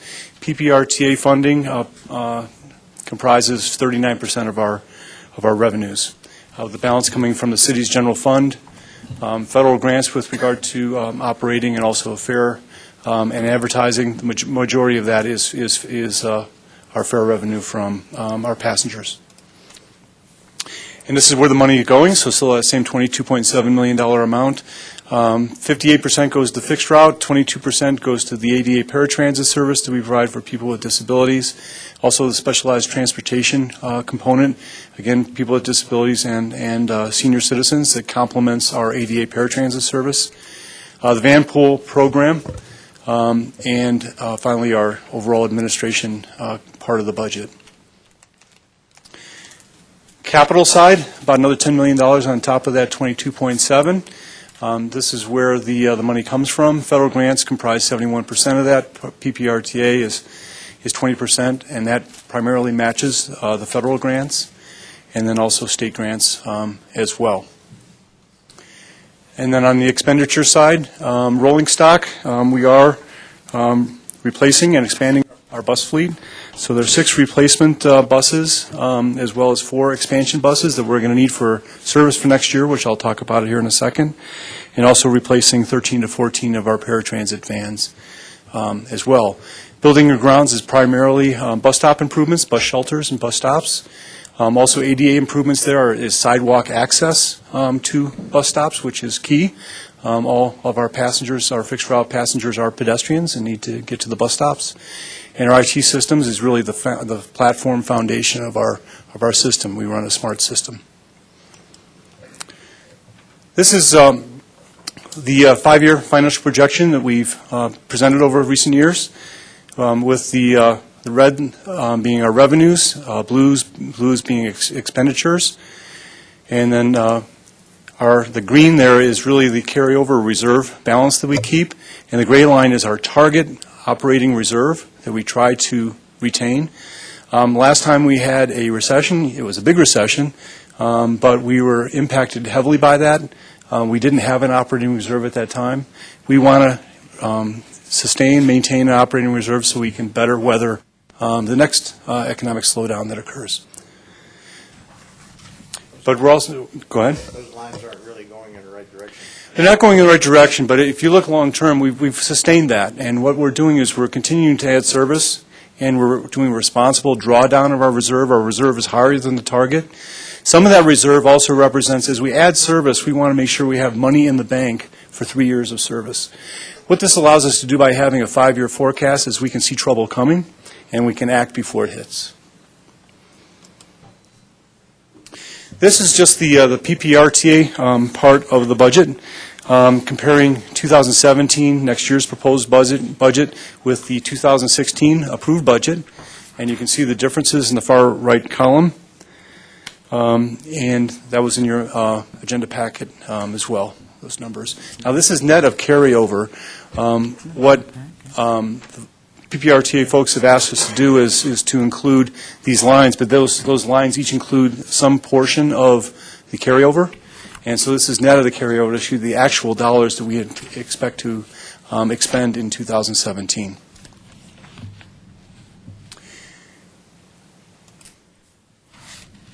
Let's see, actually I need to go back one, and I do that this way. There we go. This shows the combined budget of local funding, so PPRTA funding and city funding. I should have noted back on the previous slide, the pie chart, the dollar amount there from this proposed for city is $5,626,681. The actual maintenance of effort is a little bit higher than that. We actually have, in the city budget, outside the transit budget, our funds for our utilities, as well as cash pickup, and also record retention that has a value of $91,000. In an apples-to-apples comparison, those expenditures were included in our 2004 budget that established the maintenance of effort level. So when you look at that plus this, we're actually $82 over our maintenance of effort requirement. All right. We paid an extra $82 to keep our mouths shut. They'll take it. Somebody will take it. Can I ask, on the previous slide, Sure. can I just ask, fare and other revenues is going down? Yeah, that it has. Yes, it has, well, I could explain a little bit more, but we are seeing a slight decrease in our fare. We are digging into it to better understand it. You're adding more routes, so I thought that would. That's correct. We think it could be some of the travel behavior between the disabled folks in their travel choice between taking the bus and taking the ADA service. But we are digging into it because we want to understand that as well. But you bet. Nice catch. I should have mentioned that both Lan Rao and Brian Vituli are here also to answer the next layer of questions. If I can't answer the first layer, then those folks can help me with the next. You refer to that as a talking dog. Yeah, that's right. Okay, this is the combined local again, and then just real quickly, when you look at how well a transit system is meeting the needs of a community, you look at three key metrics.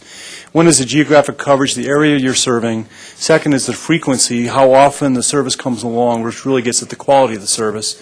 And span, which is the days of the week and the hours of the day that you provide service. And this is where we are now, but what we've really focused on in the last 6 years since the recession is improving the service within the area we already serve. So we've really focused on the frequency and span side. And if I may just take a quick moment, 6 years ago in 2010, we had no bus service during evenings and weekends. 3/4 of our weekday routes ran on 60-minute frequencies, which is bare bones frequency. And we operated 255 days of the year, Monday through Friday.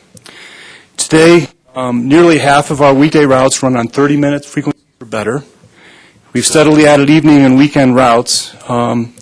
And more of our Saturday routes run on 30-minute frequencies instead of 60 minutes. We're also focused on making the service we have work more efficiently and more reliably. On-time performance has been a focus. And we now operate 362 days of the year compared to 255 days a year in 2010. So the real focus of the increased budget that we've gotten and the resources we've had is to improve service in our existing service area. And I think we've accomplished quite a bit. I think adding those numbers to your slide is a powerful message to show how much you've done with such a little incremental increase in funding. Yes, and we're proud of that, yes. You should be. I think we can add maybe a graph or two that might Just simply illustrate show those points. Those characters. Before and after? That's a great story. It is. It is. And I'll just put one more plug. I think Brian said this last week. You know, we were recognized as the Transit Agency of the Year for large communities, and that was the reason we were recognized that way. Fixed route bus service. This is, you can't really see the routes very well, but kind of shows, and this illustrates a little bit better the service frequency that we have. So this is during weekdays. The blue lines are 60 minutes, red lines are 30 minutes, and yellow lines are 15 minutes. And so you can see that we've started really the Nevada corridor. We do have two routes that run one block away from each other along Weber and Nevada, which really together is a 15-minute corridor. So we have Nevada corridor from UCCS on the north down to Southgate on the south, with really 15-minute service to Pikes Peak Community College. Those two routes diverge and then come back together. So it's really 15-minute service from Pikes Peak Community College to downtown. And then east-west along Platte Boulder. And what we're proposing for next year, and we still have a public process to go through, is then that 15-minute service on Academy Boulevard on the eastern flank. We haven't come up with a better term yet or better name for this. We call it our H system. But that really, I think, describes what we're trying to accomplish. So establish some high-frequency transit corridors. With our budget, we have about $1 million more operating next year, and that's the focus of that additional revenue, additional resources, is to provide that 15-minute service along Academy Boulevard. And this then shows our Saturday service. Again, they were all 60 minutes years ago. We've established some 30-minute corridors as well. You know, a lot of our riders are in the service and supporting economies, retail, and a lot of those jobs work on evenings and weekends. Next steps is, again, this really illustrates the H system. Oh, had a problem. Yeah, question? There was a time that people said the bus system, no one will ride it. Some of you are chronologically gifted enough to remember that. Do you have a general comment about usage since it seems to be successful, people thought no one would get on the bus and things like that. So you have any comment about whether it's doing well or not so well? Or? Well, our ridership has steadily increased, and Brian will present our monthly report here in a little bit, and it really shows the comparison of ridership over months and compared to years. But we have gained in ridership. You know, with fuel prices, it's been a tough competition of late, and a lot of transit agencies across the country are actually seeing a reduction in ridership. We've seen a steady increase in ridership. So next steps is really establishing those high-frequency corridors. From a capital improvement standpoint, we're still working on relocating our downtown transit station. Brian's going to give an update on that. We need, as we're growing our system, we're adding some peak service, so we need more bus storage. Working on that and replacing vehicles in a responsible manner to make sure we're taking good care of our fleet. And working on partnerships through PPACG and the county nonprofits, as well with the our joint call center, which will be stood up in January, by the way. And in partnerships we're pursuing with North Hospitals to have some service there, and with universities and a corporate sponsorship program. So that's really our highlights. Any questions? Lan can take them. And I'll ask Brian or later. I've kind of had this discussion one time before, but looking out years, what are your thoughts on the capital expenditure, the capital budget needed for a new downtown station? Where are your thoughts in terms of where that's coming from? Well, at present, we've identified federal funding for that, and we've matched it with PPRTA funds, and that is set aside at this point and available. We are also pursuing additional funding, looking at the State Faster program as potential for additional funding, and all other takers. I know you're concentrating on what you have and making it better.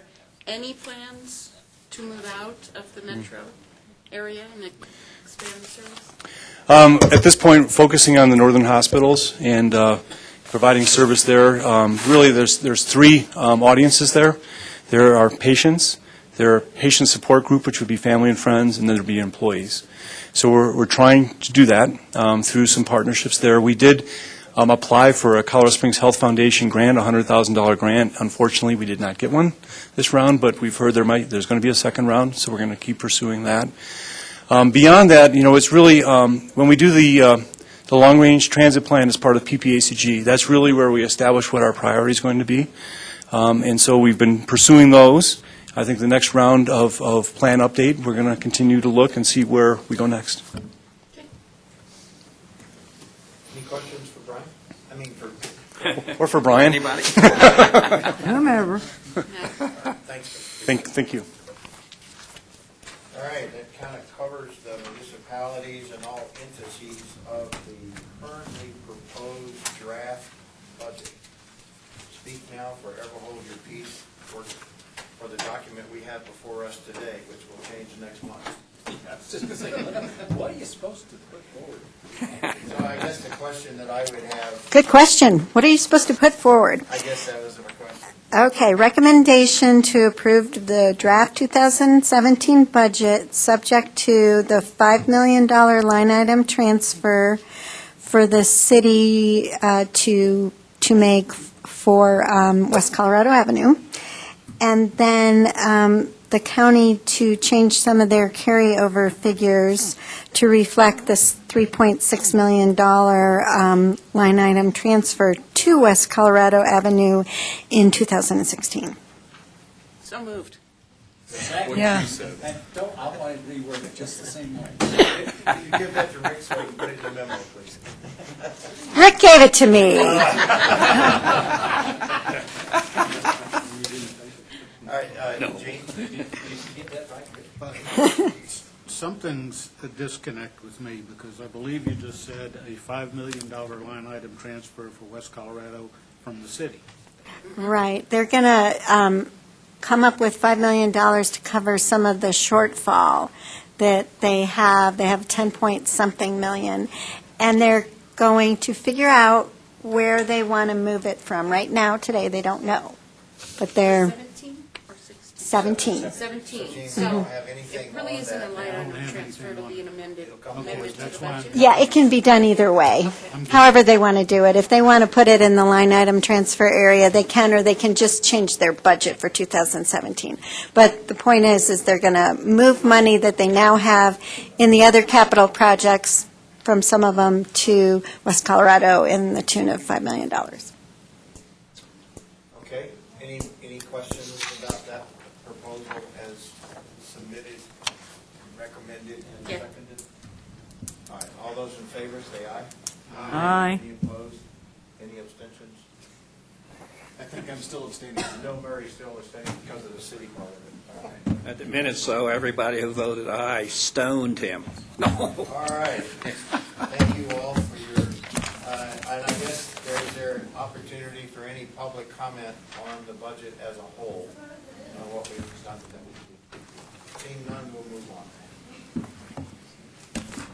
All right, capital maintenance and public transportation contract, City of Colorado Springs. Hey, Jim, Yes, sir. can I ask that item 2 be separated? Which one? Otherwise, I'll have to recuse myself from the whole, Item 2. Oh, the aggregate stuff? yeah. Just the one item. If I have made a motion to act on that separately, would that serve the need? We'll just, I'll Yeah. make a motion to bifurcate it.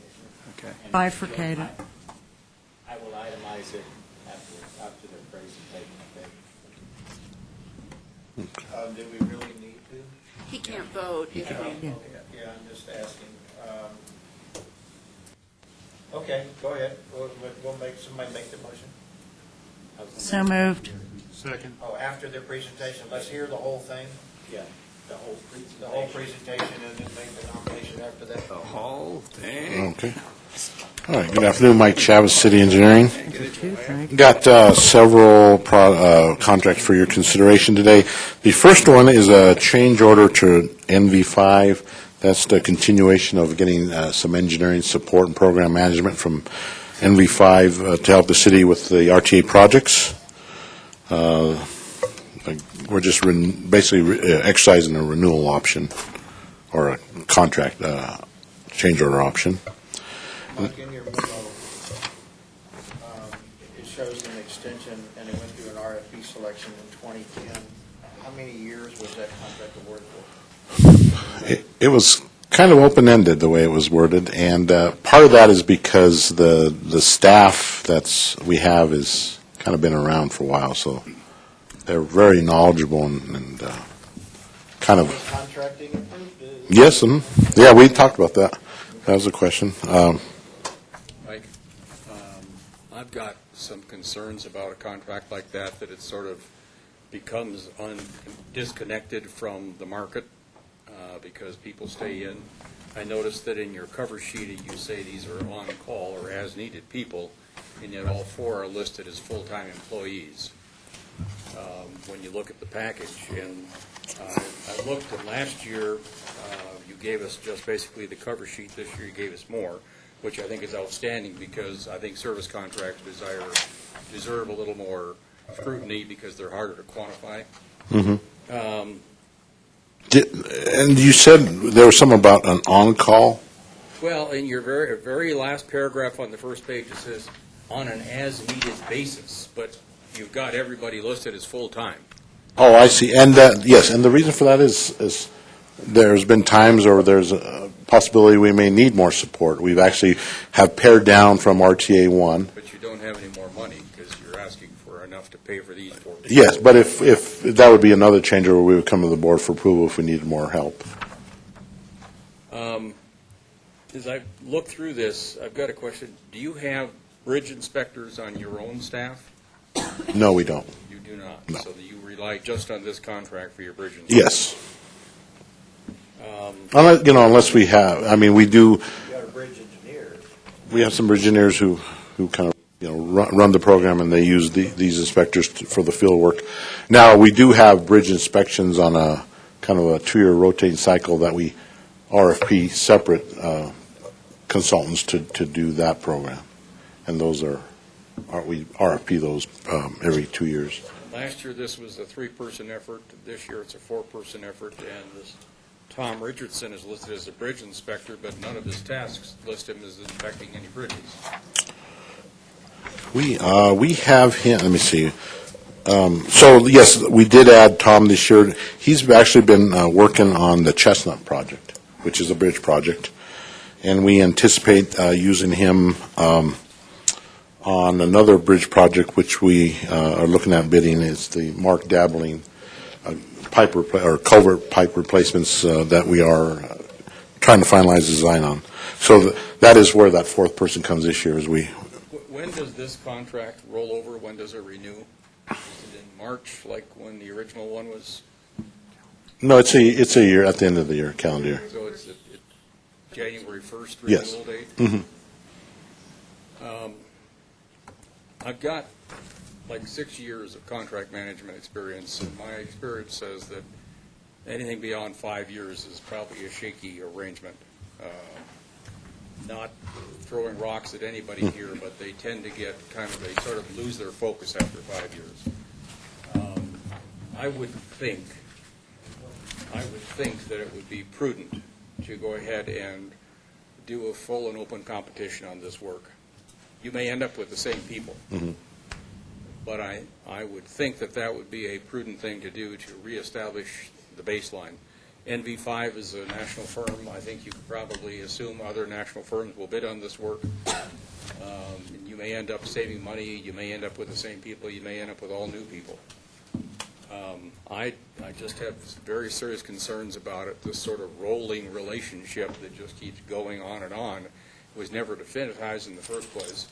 I have issues in this with some of the statements put in here. The program manager is involved in negotiating contracts. That's an inherently governmental task, not something you can delegate to a contractor. And yet they state in their statement of services here that they do that. So I've got issues with some of those things, and that's why I think you need to step back, take a look at what your real requirements are, and go back out for a full and open comp. Okay. And I understand your points. I think it would be prudent for us to look at that next year at this point in the year. I need these people on board. If it was awarded, if it was completed in 2010. This is the 8th iteration. Yeah, I'm thinking unless there's a prohibition against it, you could go ahead and do a 3-month extension, during which time you conduct your competition, because that gives you roughly 4.5 months to get that done. Again, that's a valid point. I would, if that's a concern, I think next year would be a good time to do it. Like I said, we have staff. They're in the middle of projects. To switch horses now would put us behind quite a bit. You've got an average loaded cost of $240,000 a year for 4 people. So you're hitting $1 million for this support work. I have concerns. Oh, okay, no, I understand that. But in order to keep the program going and not to fall behind, and especially with the challenges of, we're in the middle of a lot of projects. Clyde's working on Woodman Road corridors, right in the middle of construction. Quite frankly, if I had to recompete this now, I'd probably hire him back on as an on-call, because he's just embedded and he's got all the knowledge. That's part of the issue I was saying, is that the professional services contracts tend to become less formalized, and they become part of your staff after a while. And they shouldn't be part of your staff. They should be an adjunct to your staff. Well, and I think military contracts, and I'm not sure how that works, and if being able to switch contractors after years, if that's a more seamless thing. The new company hires the old guy.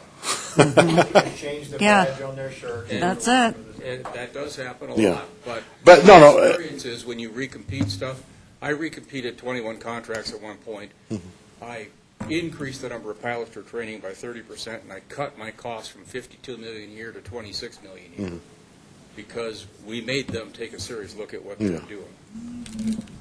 Well, again, like I said, you're probably right in a lot of respects, but I'm going to just continue to request that we renew it for this year, and we can look at it next year. Mike, they're right. I mean, it's contracts that approved it, and we don't have any contractual limitations that would preclude us from awarding it. Mr. Noel had his hand up. We have had this discussion before. And at that time, I think was the county engineer was in on it. It's my desire that these be competitive.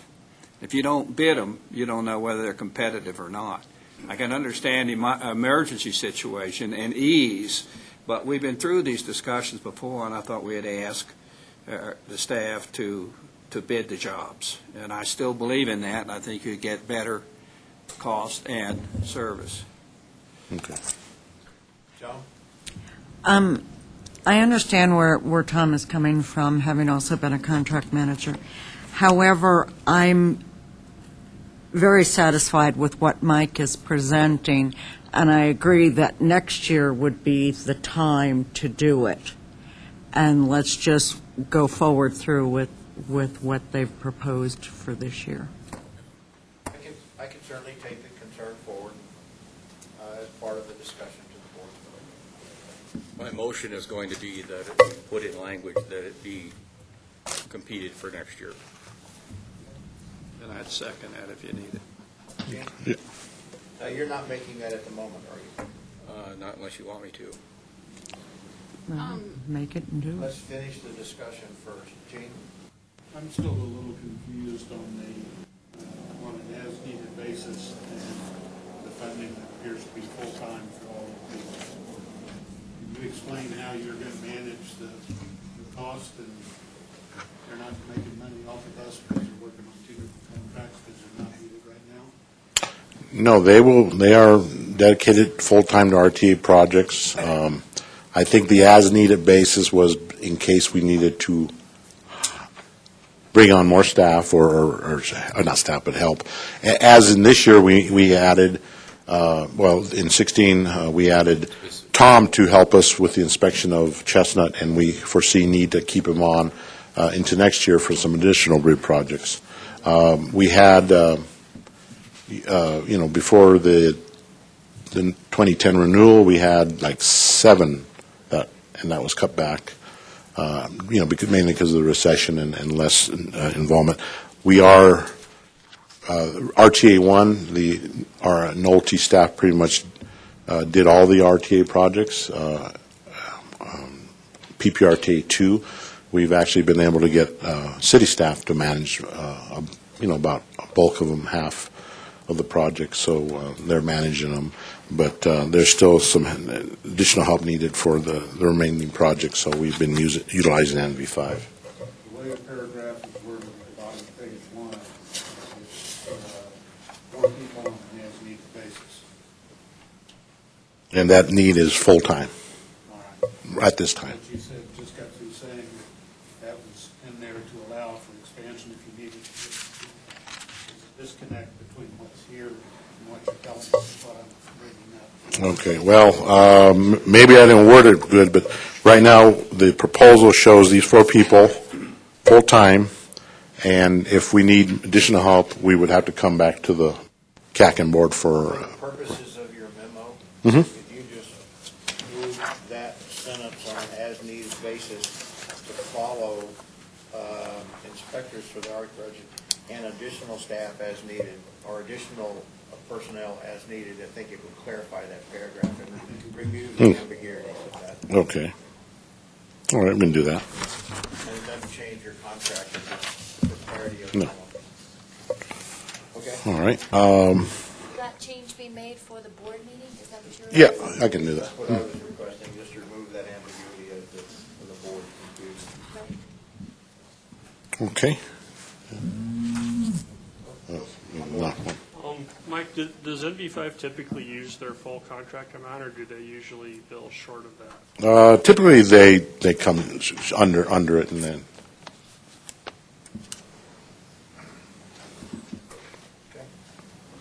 Okay, next one, next two actually are contracts for supplying of materials to the street or operation and maintenance division. So one of them is for Smith Construction to provide basically road-based material for $50,000. And the next one, item 3, is for Swarco to provide thermoplastic materials for striping. So those are some materials contracts. Question on the aggregate contract. Mm-hmm. Corey had issues with quantity and availability and stuff for aggregate, for chip seal and that kind of stuff.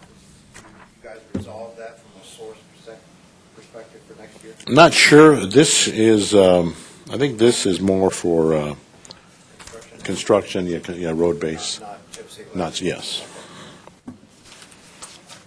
Jim, yes, sir. On the material for the chip seal, I think the city's changing their spec. Because the way the spec is written, they had to use slag. There's no local aggregate in that spec. I think they are changing it because of what happened with the slag last year and then probably messed it up. Okay. But I think that comes out. Okay. All right, thank you. Next item is a change order for Global Underground. We had to replace, I believe, I don't know if it, I can't remember if it was 1,200 feet or 2,000 feet of rusted pipe under Delmonico earlier in the year. We didn't have a full set of design plans. It was more, I don't want to, preliminary plan. There were just a lot of unknowns, but we had the plans, the original plans of what was placed in there. So we went out to bid with kind of a materials list of what we anticipated. But when they got into there was just some additional items that needed to be done. So this change order for Global Underground is just to add some additional items that they needed to get paid on, and including some flow fill to support utility crossings. They did some more potholing just to determine that they could cross existing utilities without running into them. And so there's actually several little change orders that as they, it's kind of a time and material. If I remember correctly, there was a fairly sizable contingent in that contract for unknown conditions, anticipating a mine shaft or soft soil. We had a long discussion about that during the approval of that initial contract. Would it be appropriate to suggest that if you didn't use that contingency, that it be rolled over towards a change order like this? Well, we would need because of the dollar amount, we need approval to, I think we probably have the contingency plan for, and so now we're exercising that, use of the contingency, but we need approval for the change order because it's over the list. It was not a general contingency. It was specifically named that there are known mines in that area and some possibly unknown mines, and they were concerned about collapsing as they were digging those. We had a long discussion about that when Smiths came up and gave that whole contract. I just, I don't have a problem with what you're proposing because that was a big project. It went a long ways and it covered a lot of ground. But I just remember there was a big discussion of a fairly large chunk of money. I'll go back and find it. But, Mike, do you? Okay. There were a series of sinkholes, actually, that occurred up in that area. Well, yeah, it was a long discussion about mines in that area. So anyway, just look at that and make sure that money's. Yeah. Big, maybe there was some gold left. They've essentially finished that work now. Yes. I'll look at that. But I'll look into it. But basically, this request is for work that wasn't anticipated originally. And then the last item is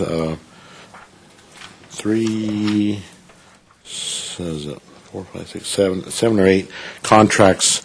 These are on-call construction contracts for maintenance, to have contractors on board to do drainage maintenance or repairs under the roads and right-of-way. This would be using the operations maintenance money when they have basically a sinkhole or a culvert collapse. They get them out there working. We are, as is kind of what we've been doing with contracting, we're looking to award a contract that has a $200,000 task order with a not to exceed $2 million per year. Contract. Yes. But again, we have not every contractor is going to get work, and not every contractor will hit the max, because we do have a budget that we can't exceed. Consistent with what they've been doing the last couple of months. So when you say smaller construction improvement jobs, what dollar, I guess conceptually, what is considered smaller? Well, again, I think on the city side, we've got a $500,000 limit, but as kind of a compromise, we requested an increase up to $200,000, because $100,000 is, kind of, it's pretty easy to hit that. The case, the union repair that was approved earlier in this year up there by Bargate, that one was about $150,000, and so that's why we've asked for $200,000, because that'll cover most of the stuff. And I think that's the last. Yes. Okay, so any other questions in general before Tom? You got the floor. I make a motion that we separate items 1 and items 2 from 3 through 12 as separate votes. Second. Could I ask for clarification? So we'll have a vote on 1, Yes. 2, Yes. And then and on 3. 3 being 3 through 12. 3 through 12.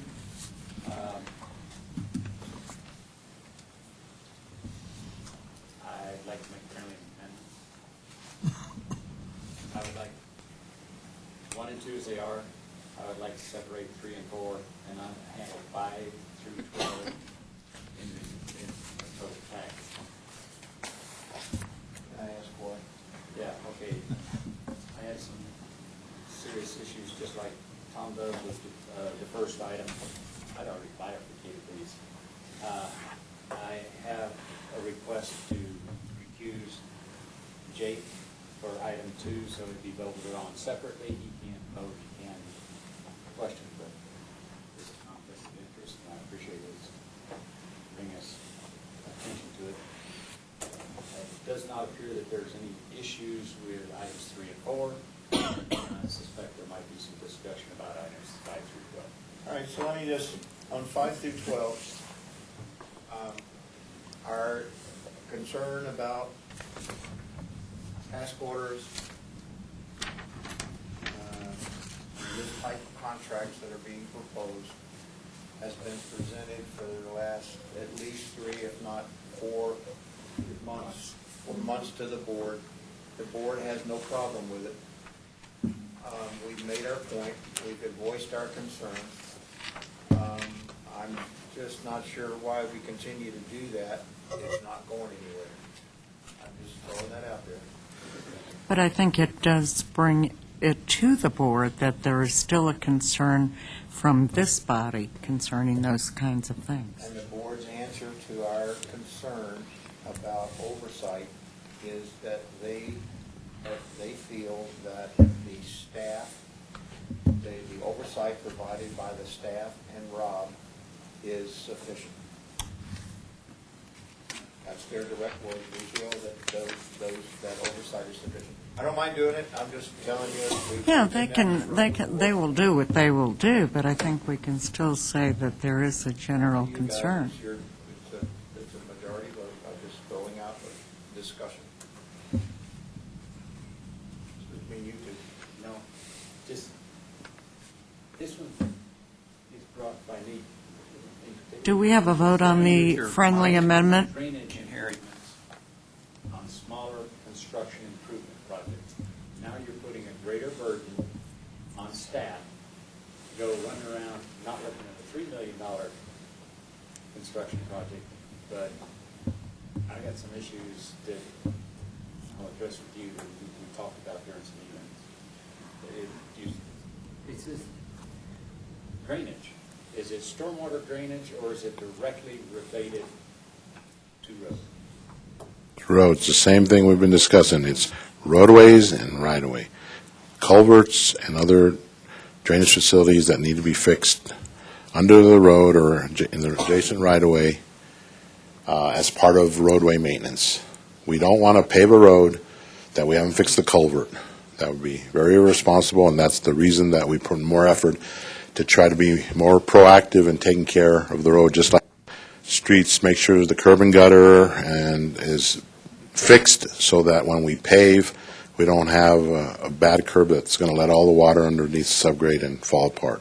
So this is just a just another, more contractors to help us get this work done. Rick, do you have something to contribute to this conversation? So far, everything's been working fine on the drainage invoices that come in, which is when we learn of the work having been done, is when there's an invoice. And in the invoice processing cycle that starts with me, then Bev, then Rob, I will set those one or two aside, process the rest of them, and then jump in the minivan and go out and look. If it's anything more than $5,000 or $10,000, then I go out and look and look at it and make sure that it's within the right of way or pretty close to that.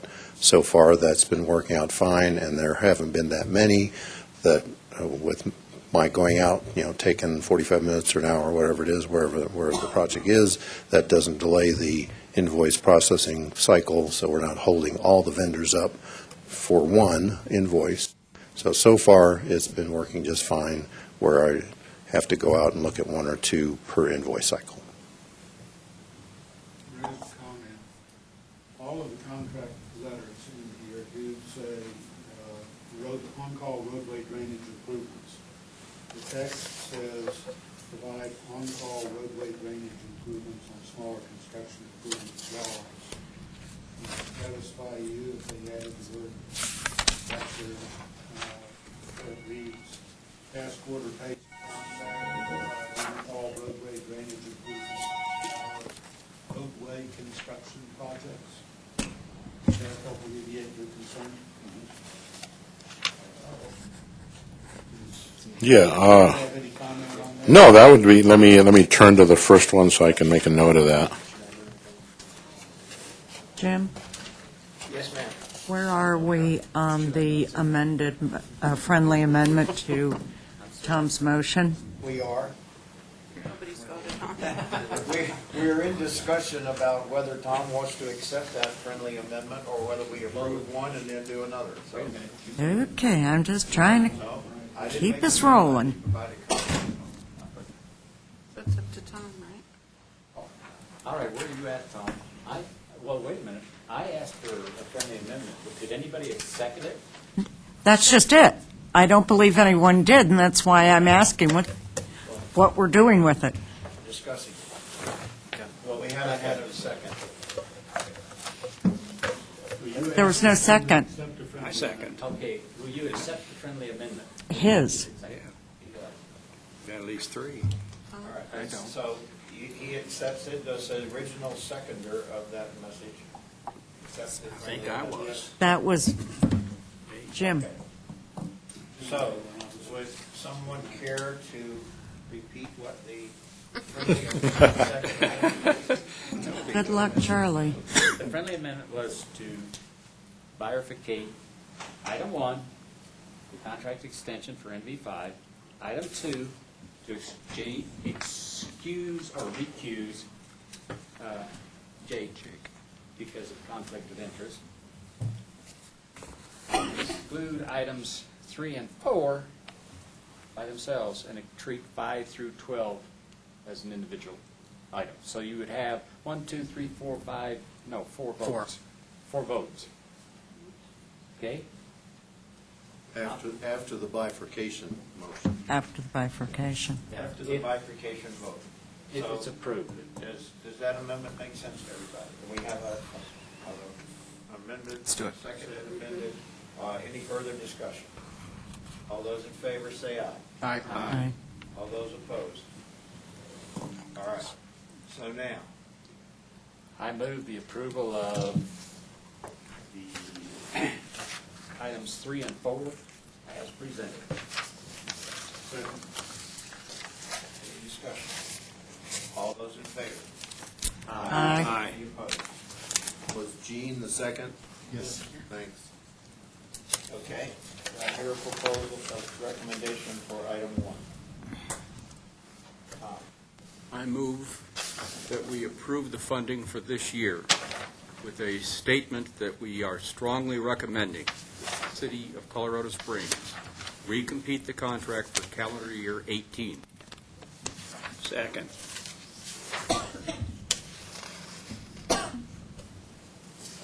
We have a motion to approve funding for this year at a strong recommendation, City of Colorado Springs recompeted for 2018.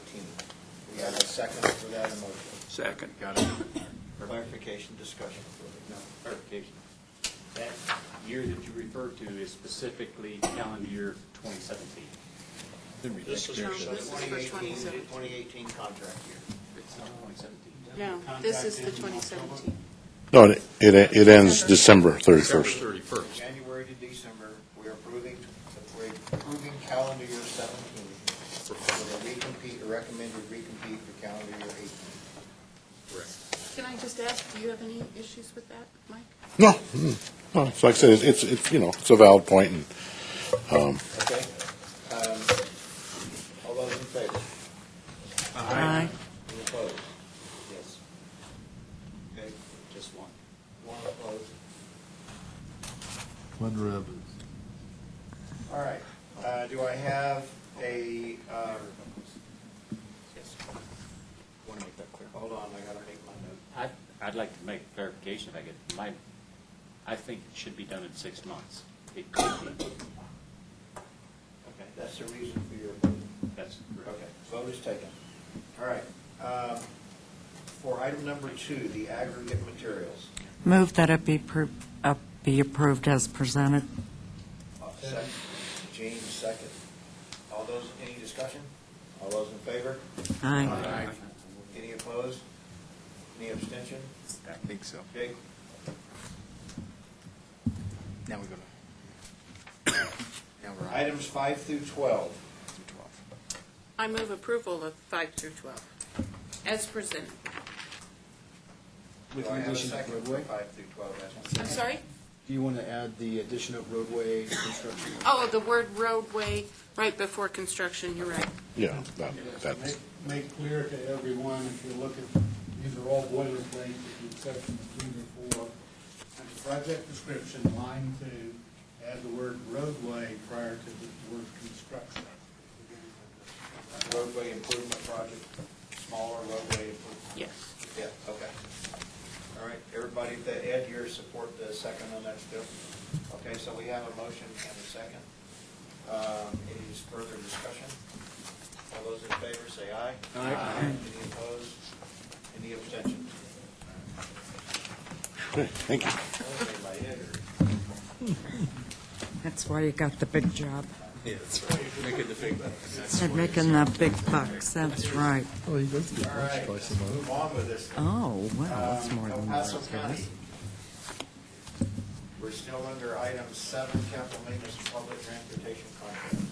So Jennifer Irvin, El Paso County, again. And you want to pick up your handout? Is this item 8B?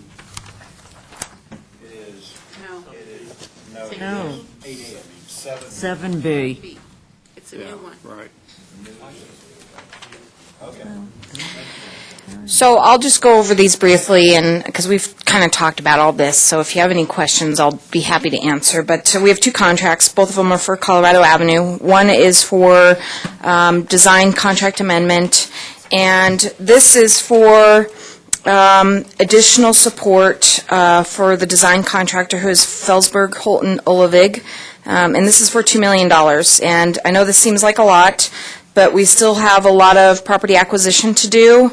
We have to finish right-of-way plans, and this is also for finishing up the construction plans on some of the phases that we don't expect to start right away, and also design support during construction. So there is also some monies in here for our public outreach person, who is Lisa Bachman, who is very important in this project. So this will bring the total contract that we've spent all the way from planning through,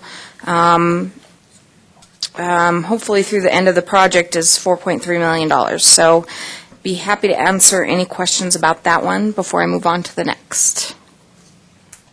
The second one is the construction contract award, and this one is for Wildcat Construction Company, and as we discussed before, this is $19.7 million, and as we mentioned, this would be contingent upon funding over 2016, 2017, and 2018, as we previously discussed.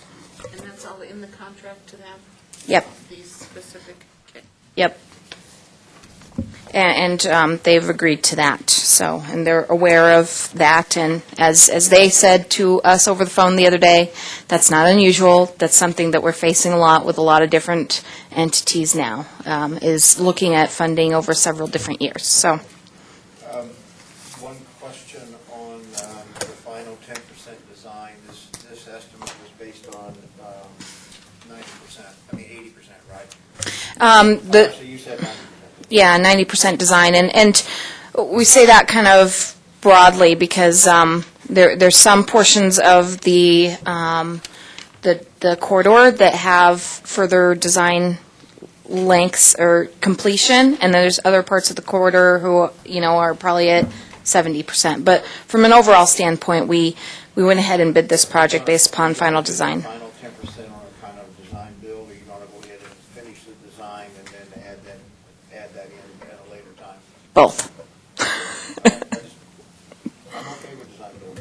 Yeah. And the other benefit of that is that, as we work with our contractor, especially on phasing of these improvements, we'll have good input in regards to that. So I'm very confident that this project will move forward with a flurry of construction. Okay, any questions for Jennifer on this particular new item 7B contract for East Colorado, West Colorado? Okay, do I hear a motion to approve? John? I move it be approved as presented. Second. We have a second. Who seconded? Any further discussion? I'm out. Steve Murray recruits himself from this vote. So all those in favor say aye. Aye. Any opposed? Motion carries. Thank you. Thank you for your consideration today. All right. You might as well hang in there, Jennifer. You're next. Oh. Member governments and other reports, line item transfers. So we have a line item transfer, and this is from projects, as I mentioned earlier today, that are all in the initial portion of PPRTA. So we're substantially complete with several of these. Several of these, like I mentioned, have some ongoing final closeout for some permitting activities, but we feel comfortable in moving some of these remaining amounts, at least a portion of those, out from these projects. So those would be County Line Road, Meridian Road, Baptist West, and Stapleton. And so those amount to about $800,000, and we're just trying to clean up as we go along and move the money out. And where we're proposing to move the money is Mark Shuffle South. That project is still ongoing. We have had one change order so far that we've brought to you, but we do anticipate that there'll be some additional change orders. We also have two properties that we had possession and uses on, which essentially the property owner agreed to let us go ahead and work on their property with an agreement that we'd finalize the property acquisition, the dollar amount for that property. So we're still working on that. And also anticipate some additional utilities.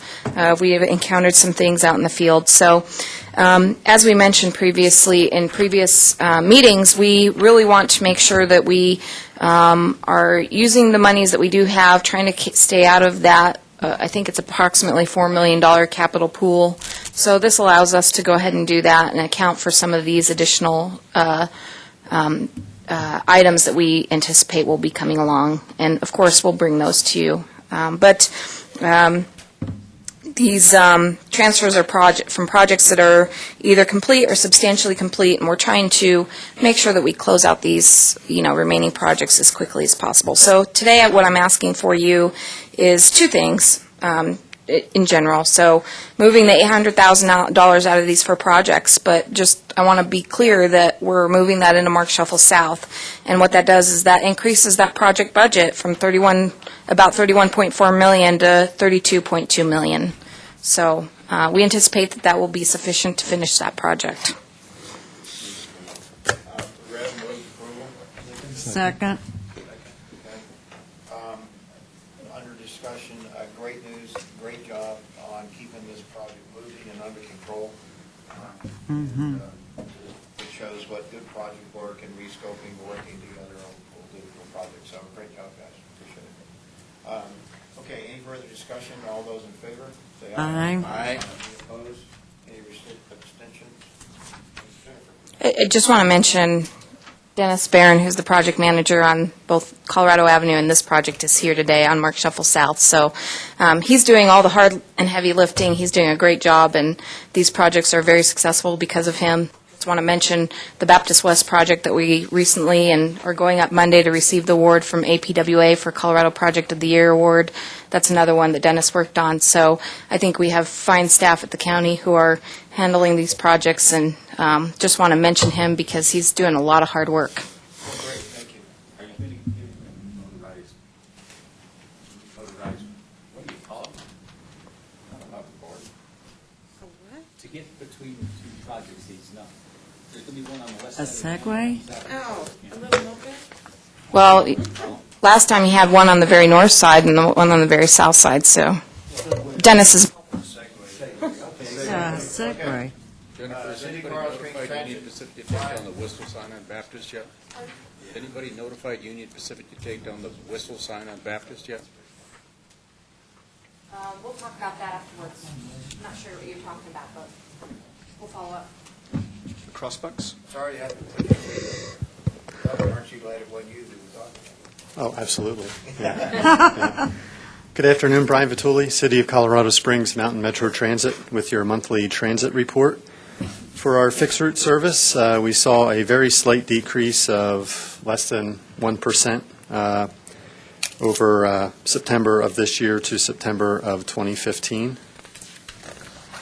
For our ADA powered transit service, we saw just under a 2% increase in ridership over that same time period, and continuing the trend of a decrease in ridership among our van pool operations. We've seen about a 40% decrease over the same time period, this September to September of 2015. A few project updates. Our downtown transit station relocation study is coming very close to an end. We had our last technical advisory group meeting and stakeholder advisory group meeting on October 13th, and our final public open house on October 19th. All of the details and the poster boards and updated materials can be found on our project website, so it's coloradosprings.gov/Metro Station. So if you aren't familiar or you aren't able to attend, all of the materials are on the website. The consultant team and staff, as you're aware, we've been focusing on 3 sites, and that's basically going to be the results of the study. is that there are 3 very realistic, very feasible sites that could work. And it's looking like we're going to take the better part of early 2017 to go through a mayor-appointed steering committee process that helps take us from these 3 sites to 1.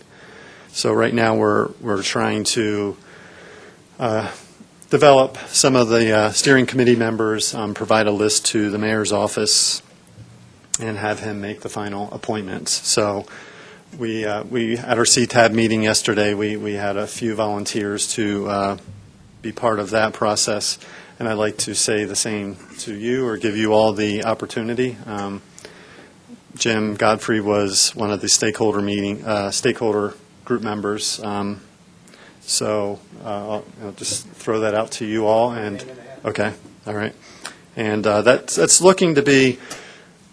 Go ahead, Amy. Do you mind just briefly describing the 3 locations? Sure. So Site 8 is the property bordered by Colorado Avenue to the north, Sierra Madre to the west, Sawatch to the east, and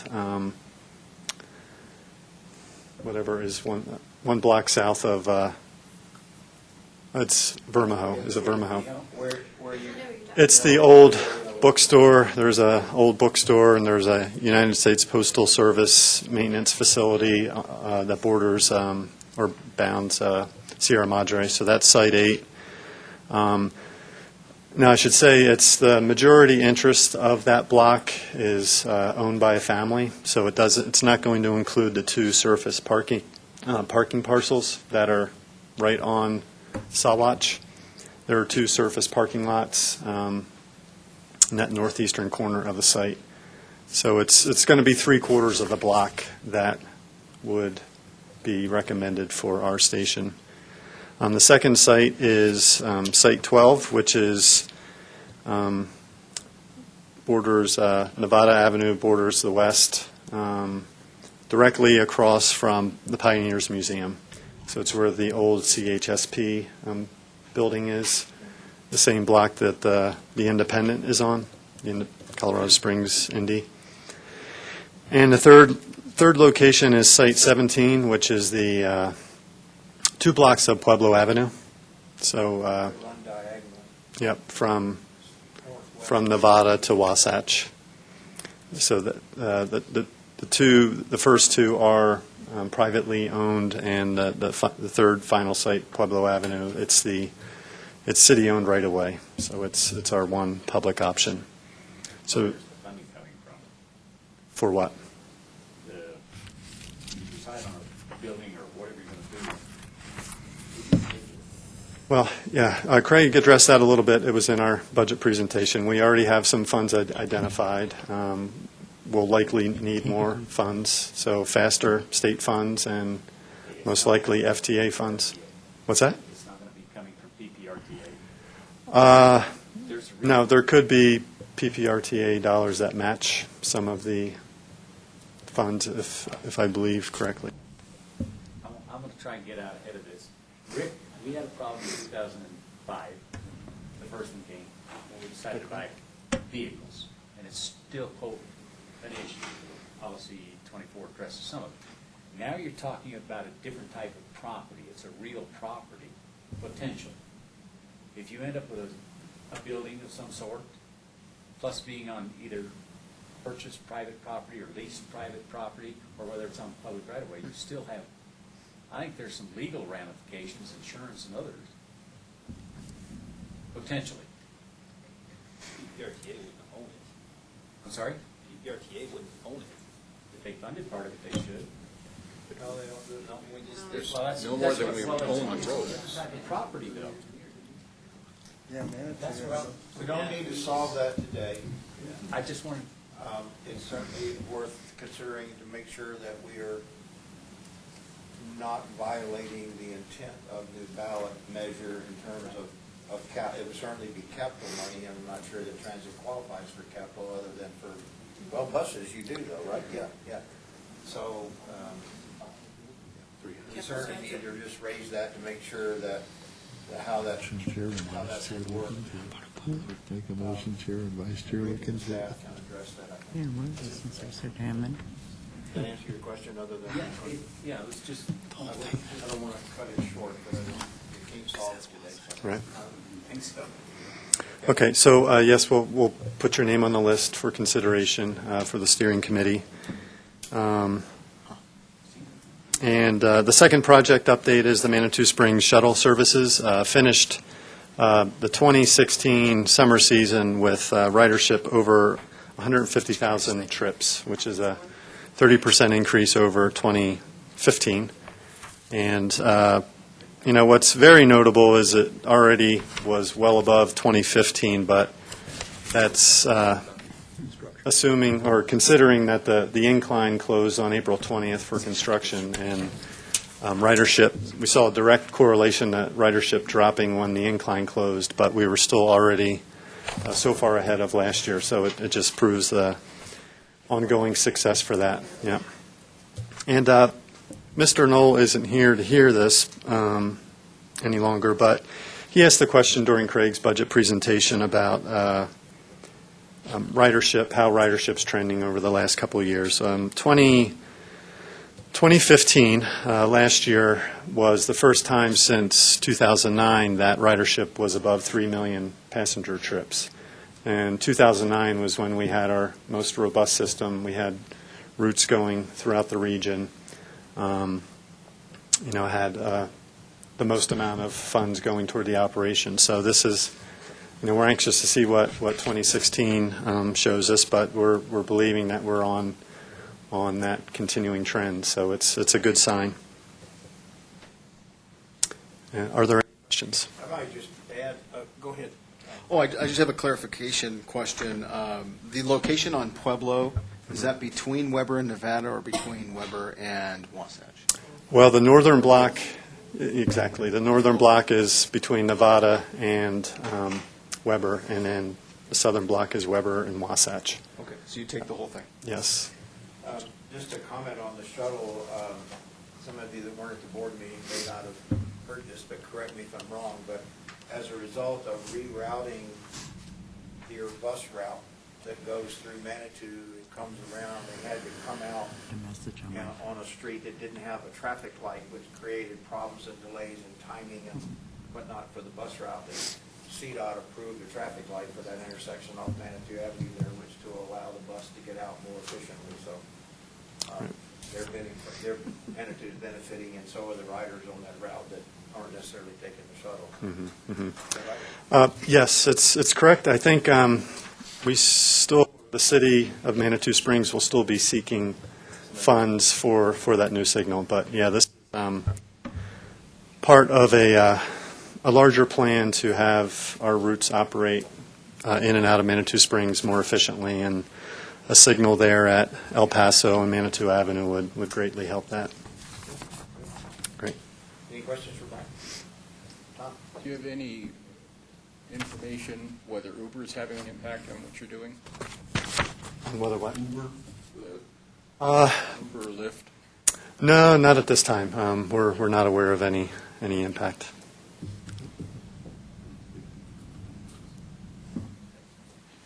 All right. Thanks, Okay, Brian. thank you. All right, item 8D, City of Colorado Springs monthly change order property acquisition report. Mike?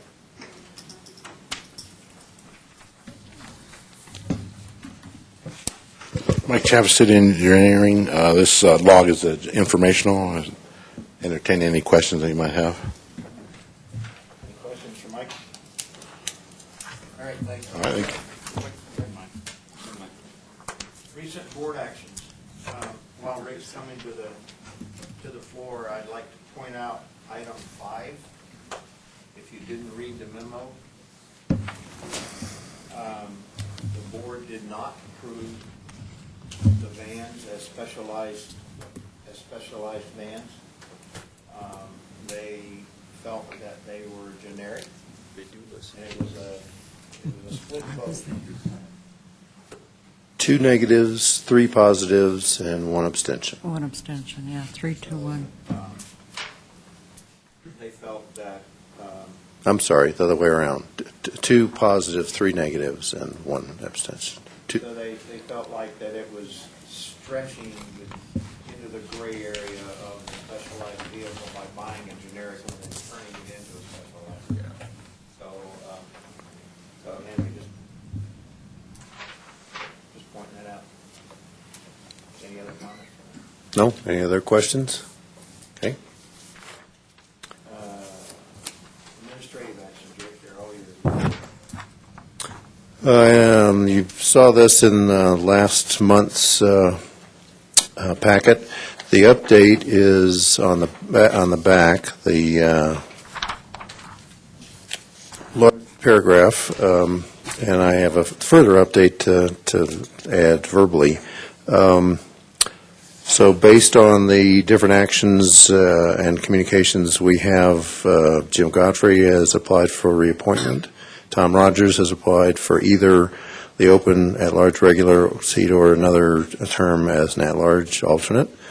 Rick Hoover has applied for the open at-large regular seat. Gene Bray has applied for the open at-large regular seat. And Mr. Orrin Childers, an applicant from the last CAC application process from 2 years ago, has asked me to pull his resume and application that I had in the file and offer that to the board, which will go in tomorrow's board packet. And then earlier this afternoon here at the meeting, Joan gave me a note asking to apply for either at-large regular or at-large alternate. So we will add that to the memo that goes to the board in the morning. We issued a press release and did a paid advertisement, the same template that we've used in past years, put it in the Gazette, and have not received any responses, with today's being the deadline, from either of those avenues. But we have plenty of applicants for the 3 seats. Yes. I have been approved by the city or town? Green Mountain Falls last night. Very good. Maybe. Will we get an email or a letter or something? You will get some. Okay. Well, you ought to see the way it was worded. Okay. Those of you may come into the building, Orrin is a volunteer with the Area Agency on Aging, so he is sometimes sitting in the lobby there in case you wander in. I couldn't represent Manitou Springs. You could do it. Anything further? No, this is just information. It'll be an action item for the board, but just information for you. I'll put out there too, if any of the current, if they don't get the at-large or the at-large alternate, Rama does have a vacant seat that no one is, at this time in Rama, anxious to fill. So let me know. Yes, Joan? I did send a message to Dennis that I was interested in Okay. that. If you would send it to me so I can put it on the agenda. Okay, we'll do. Cover it one way or the other. You have to go out there, what's enough? Excuse me? You didn't twist Rick Hoover's arm hard enough? He never asked. Nobody asked, except Reb, and then he went to Green Mountain Falls. Got a better offer. I guess. I don't pay enough. For your information, the first offer was, where can we get a part-time snowplow and driver on call above any of the other municipalities around? I mean, they made it a little restrictive. All right. The last item, City of Colorado Springs Public Works Project Schedule Report. This is an action item, if you wish for it to be that. But we recently became aware of this report. That's a nice advance. It's a week advance notice of work planned, and it's in 3 categories: 2C, Colorado Springs General Fund, and PPRTA. So the question is, would the CAC members like to start receiving this report that's in advance of 2 weeks' worth of work coming up? Sure. I found it useful. Yes. Informative in terms of, I'm driving all over the town now and I'm seeing stuff, but I think that I found it useful. We can certainly try it for a while, I would think. Anybody object to receiving it? Would you just send it out Sure. as it's available? Is that the plan? Yes. Is it available for the sake of discussion? I'm thinking more of, they're not here. I think it's posted on Corey's Home Zone page, if I'm not mistaken. Yes, on the cone zone, and it's just, there's right on the mailing. If you look up in the top section, well, the top part of it, there's two sections, the smaller inner piece. You see an interactive cone zone map link.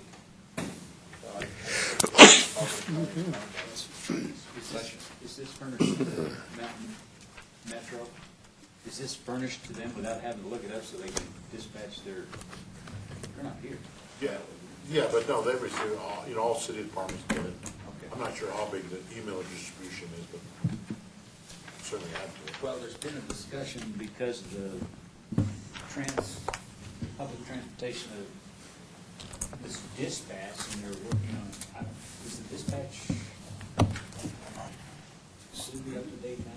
What, you talking about for the ADA stuff? Yeah. They go active with that, he said, this next month, or? I he think said so, December? it's shortly, yeah. I missed it, but literally, apparently some of the problems with the public transportation wasn't aware of cone zones, and so they agreed that they would give that information to us, and I want to say this was the tail end of last year, the first part of this year, and all of a sudden it stopped. We never heard it again.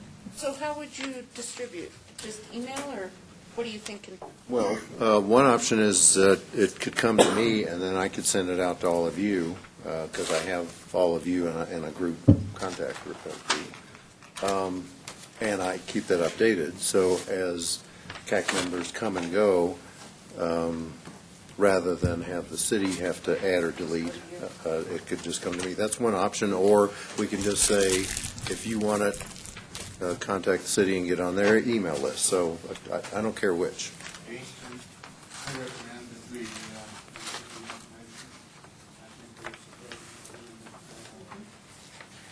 city and us probably work together.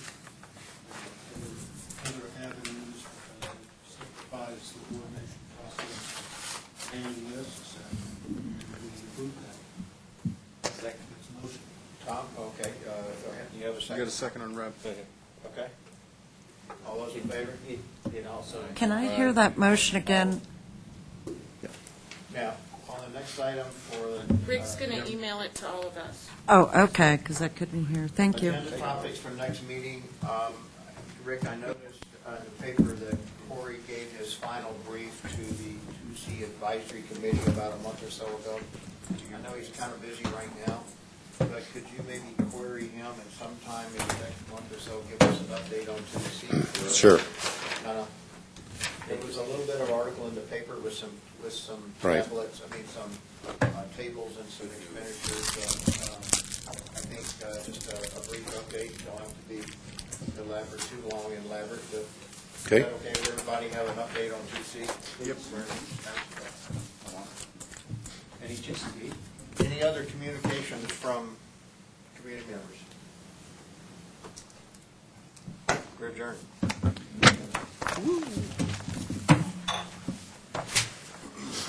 Thank you, everybody.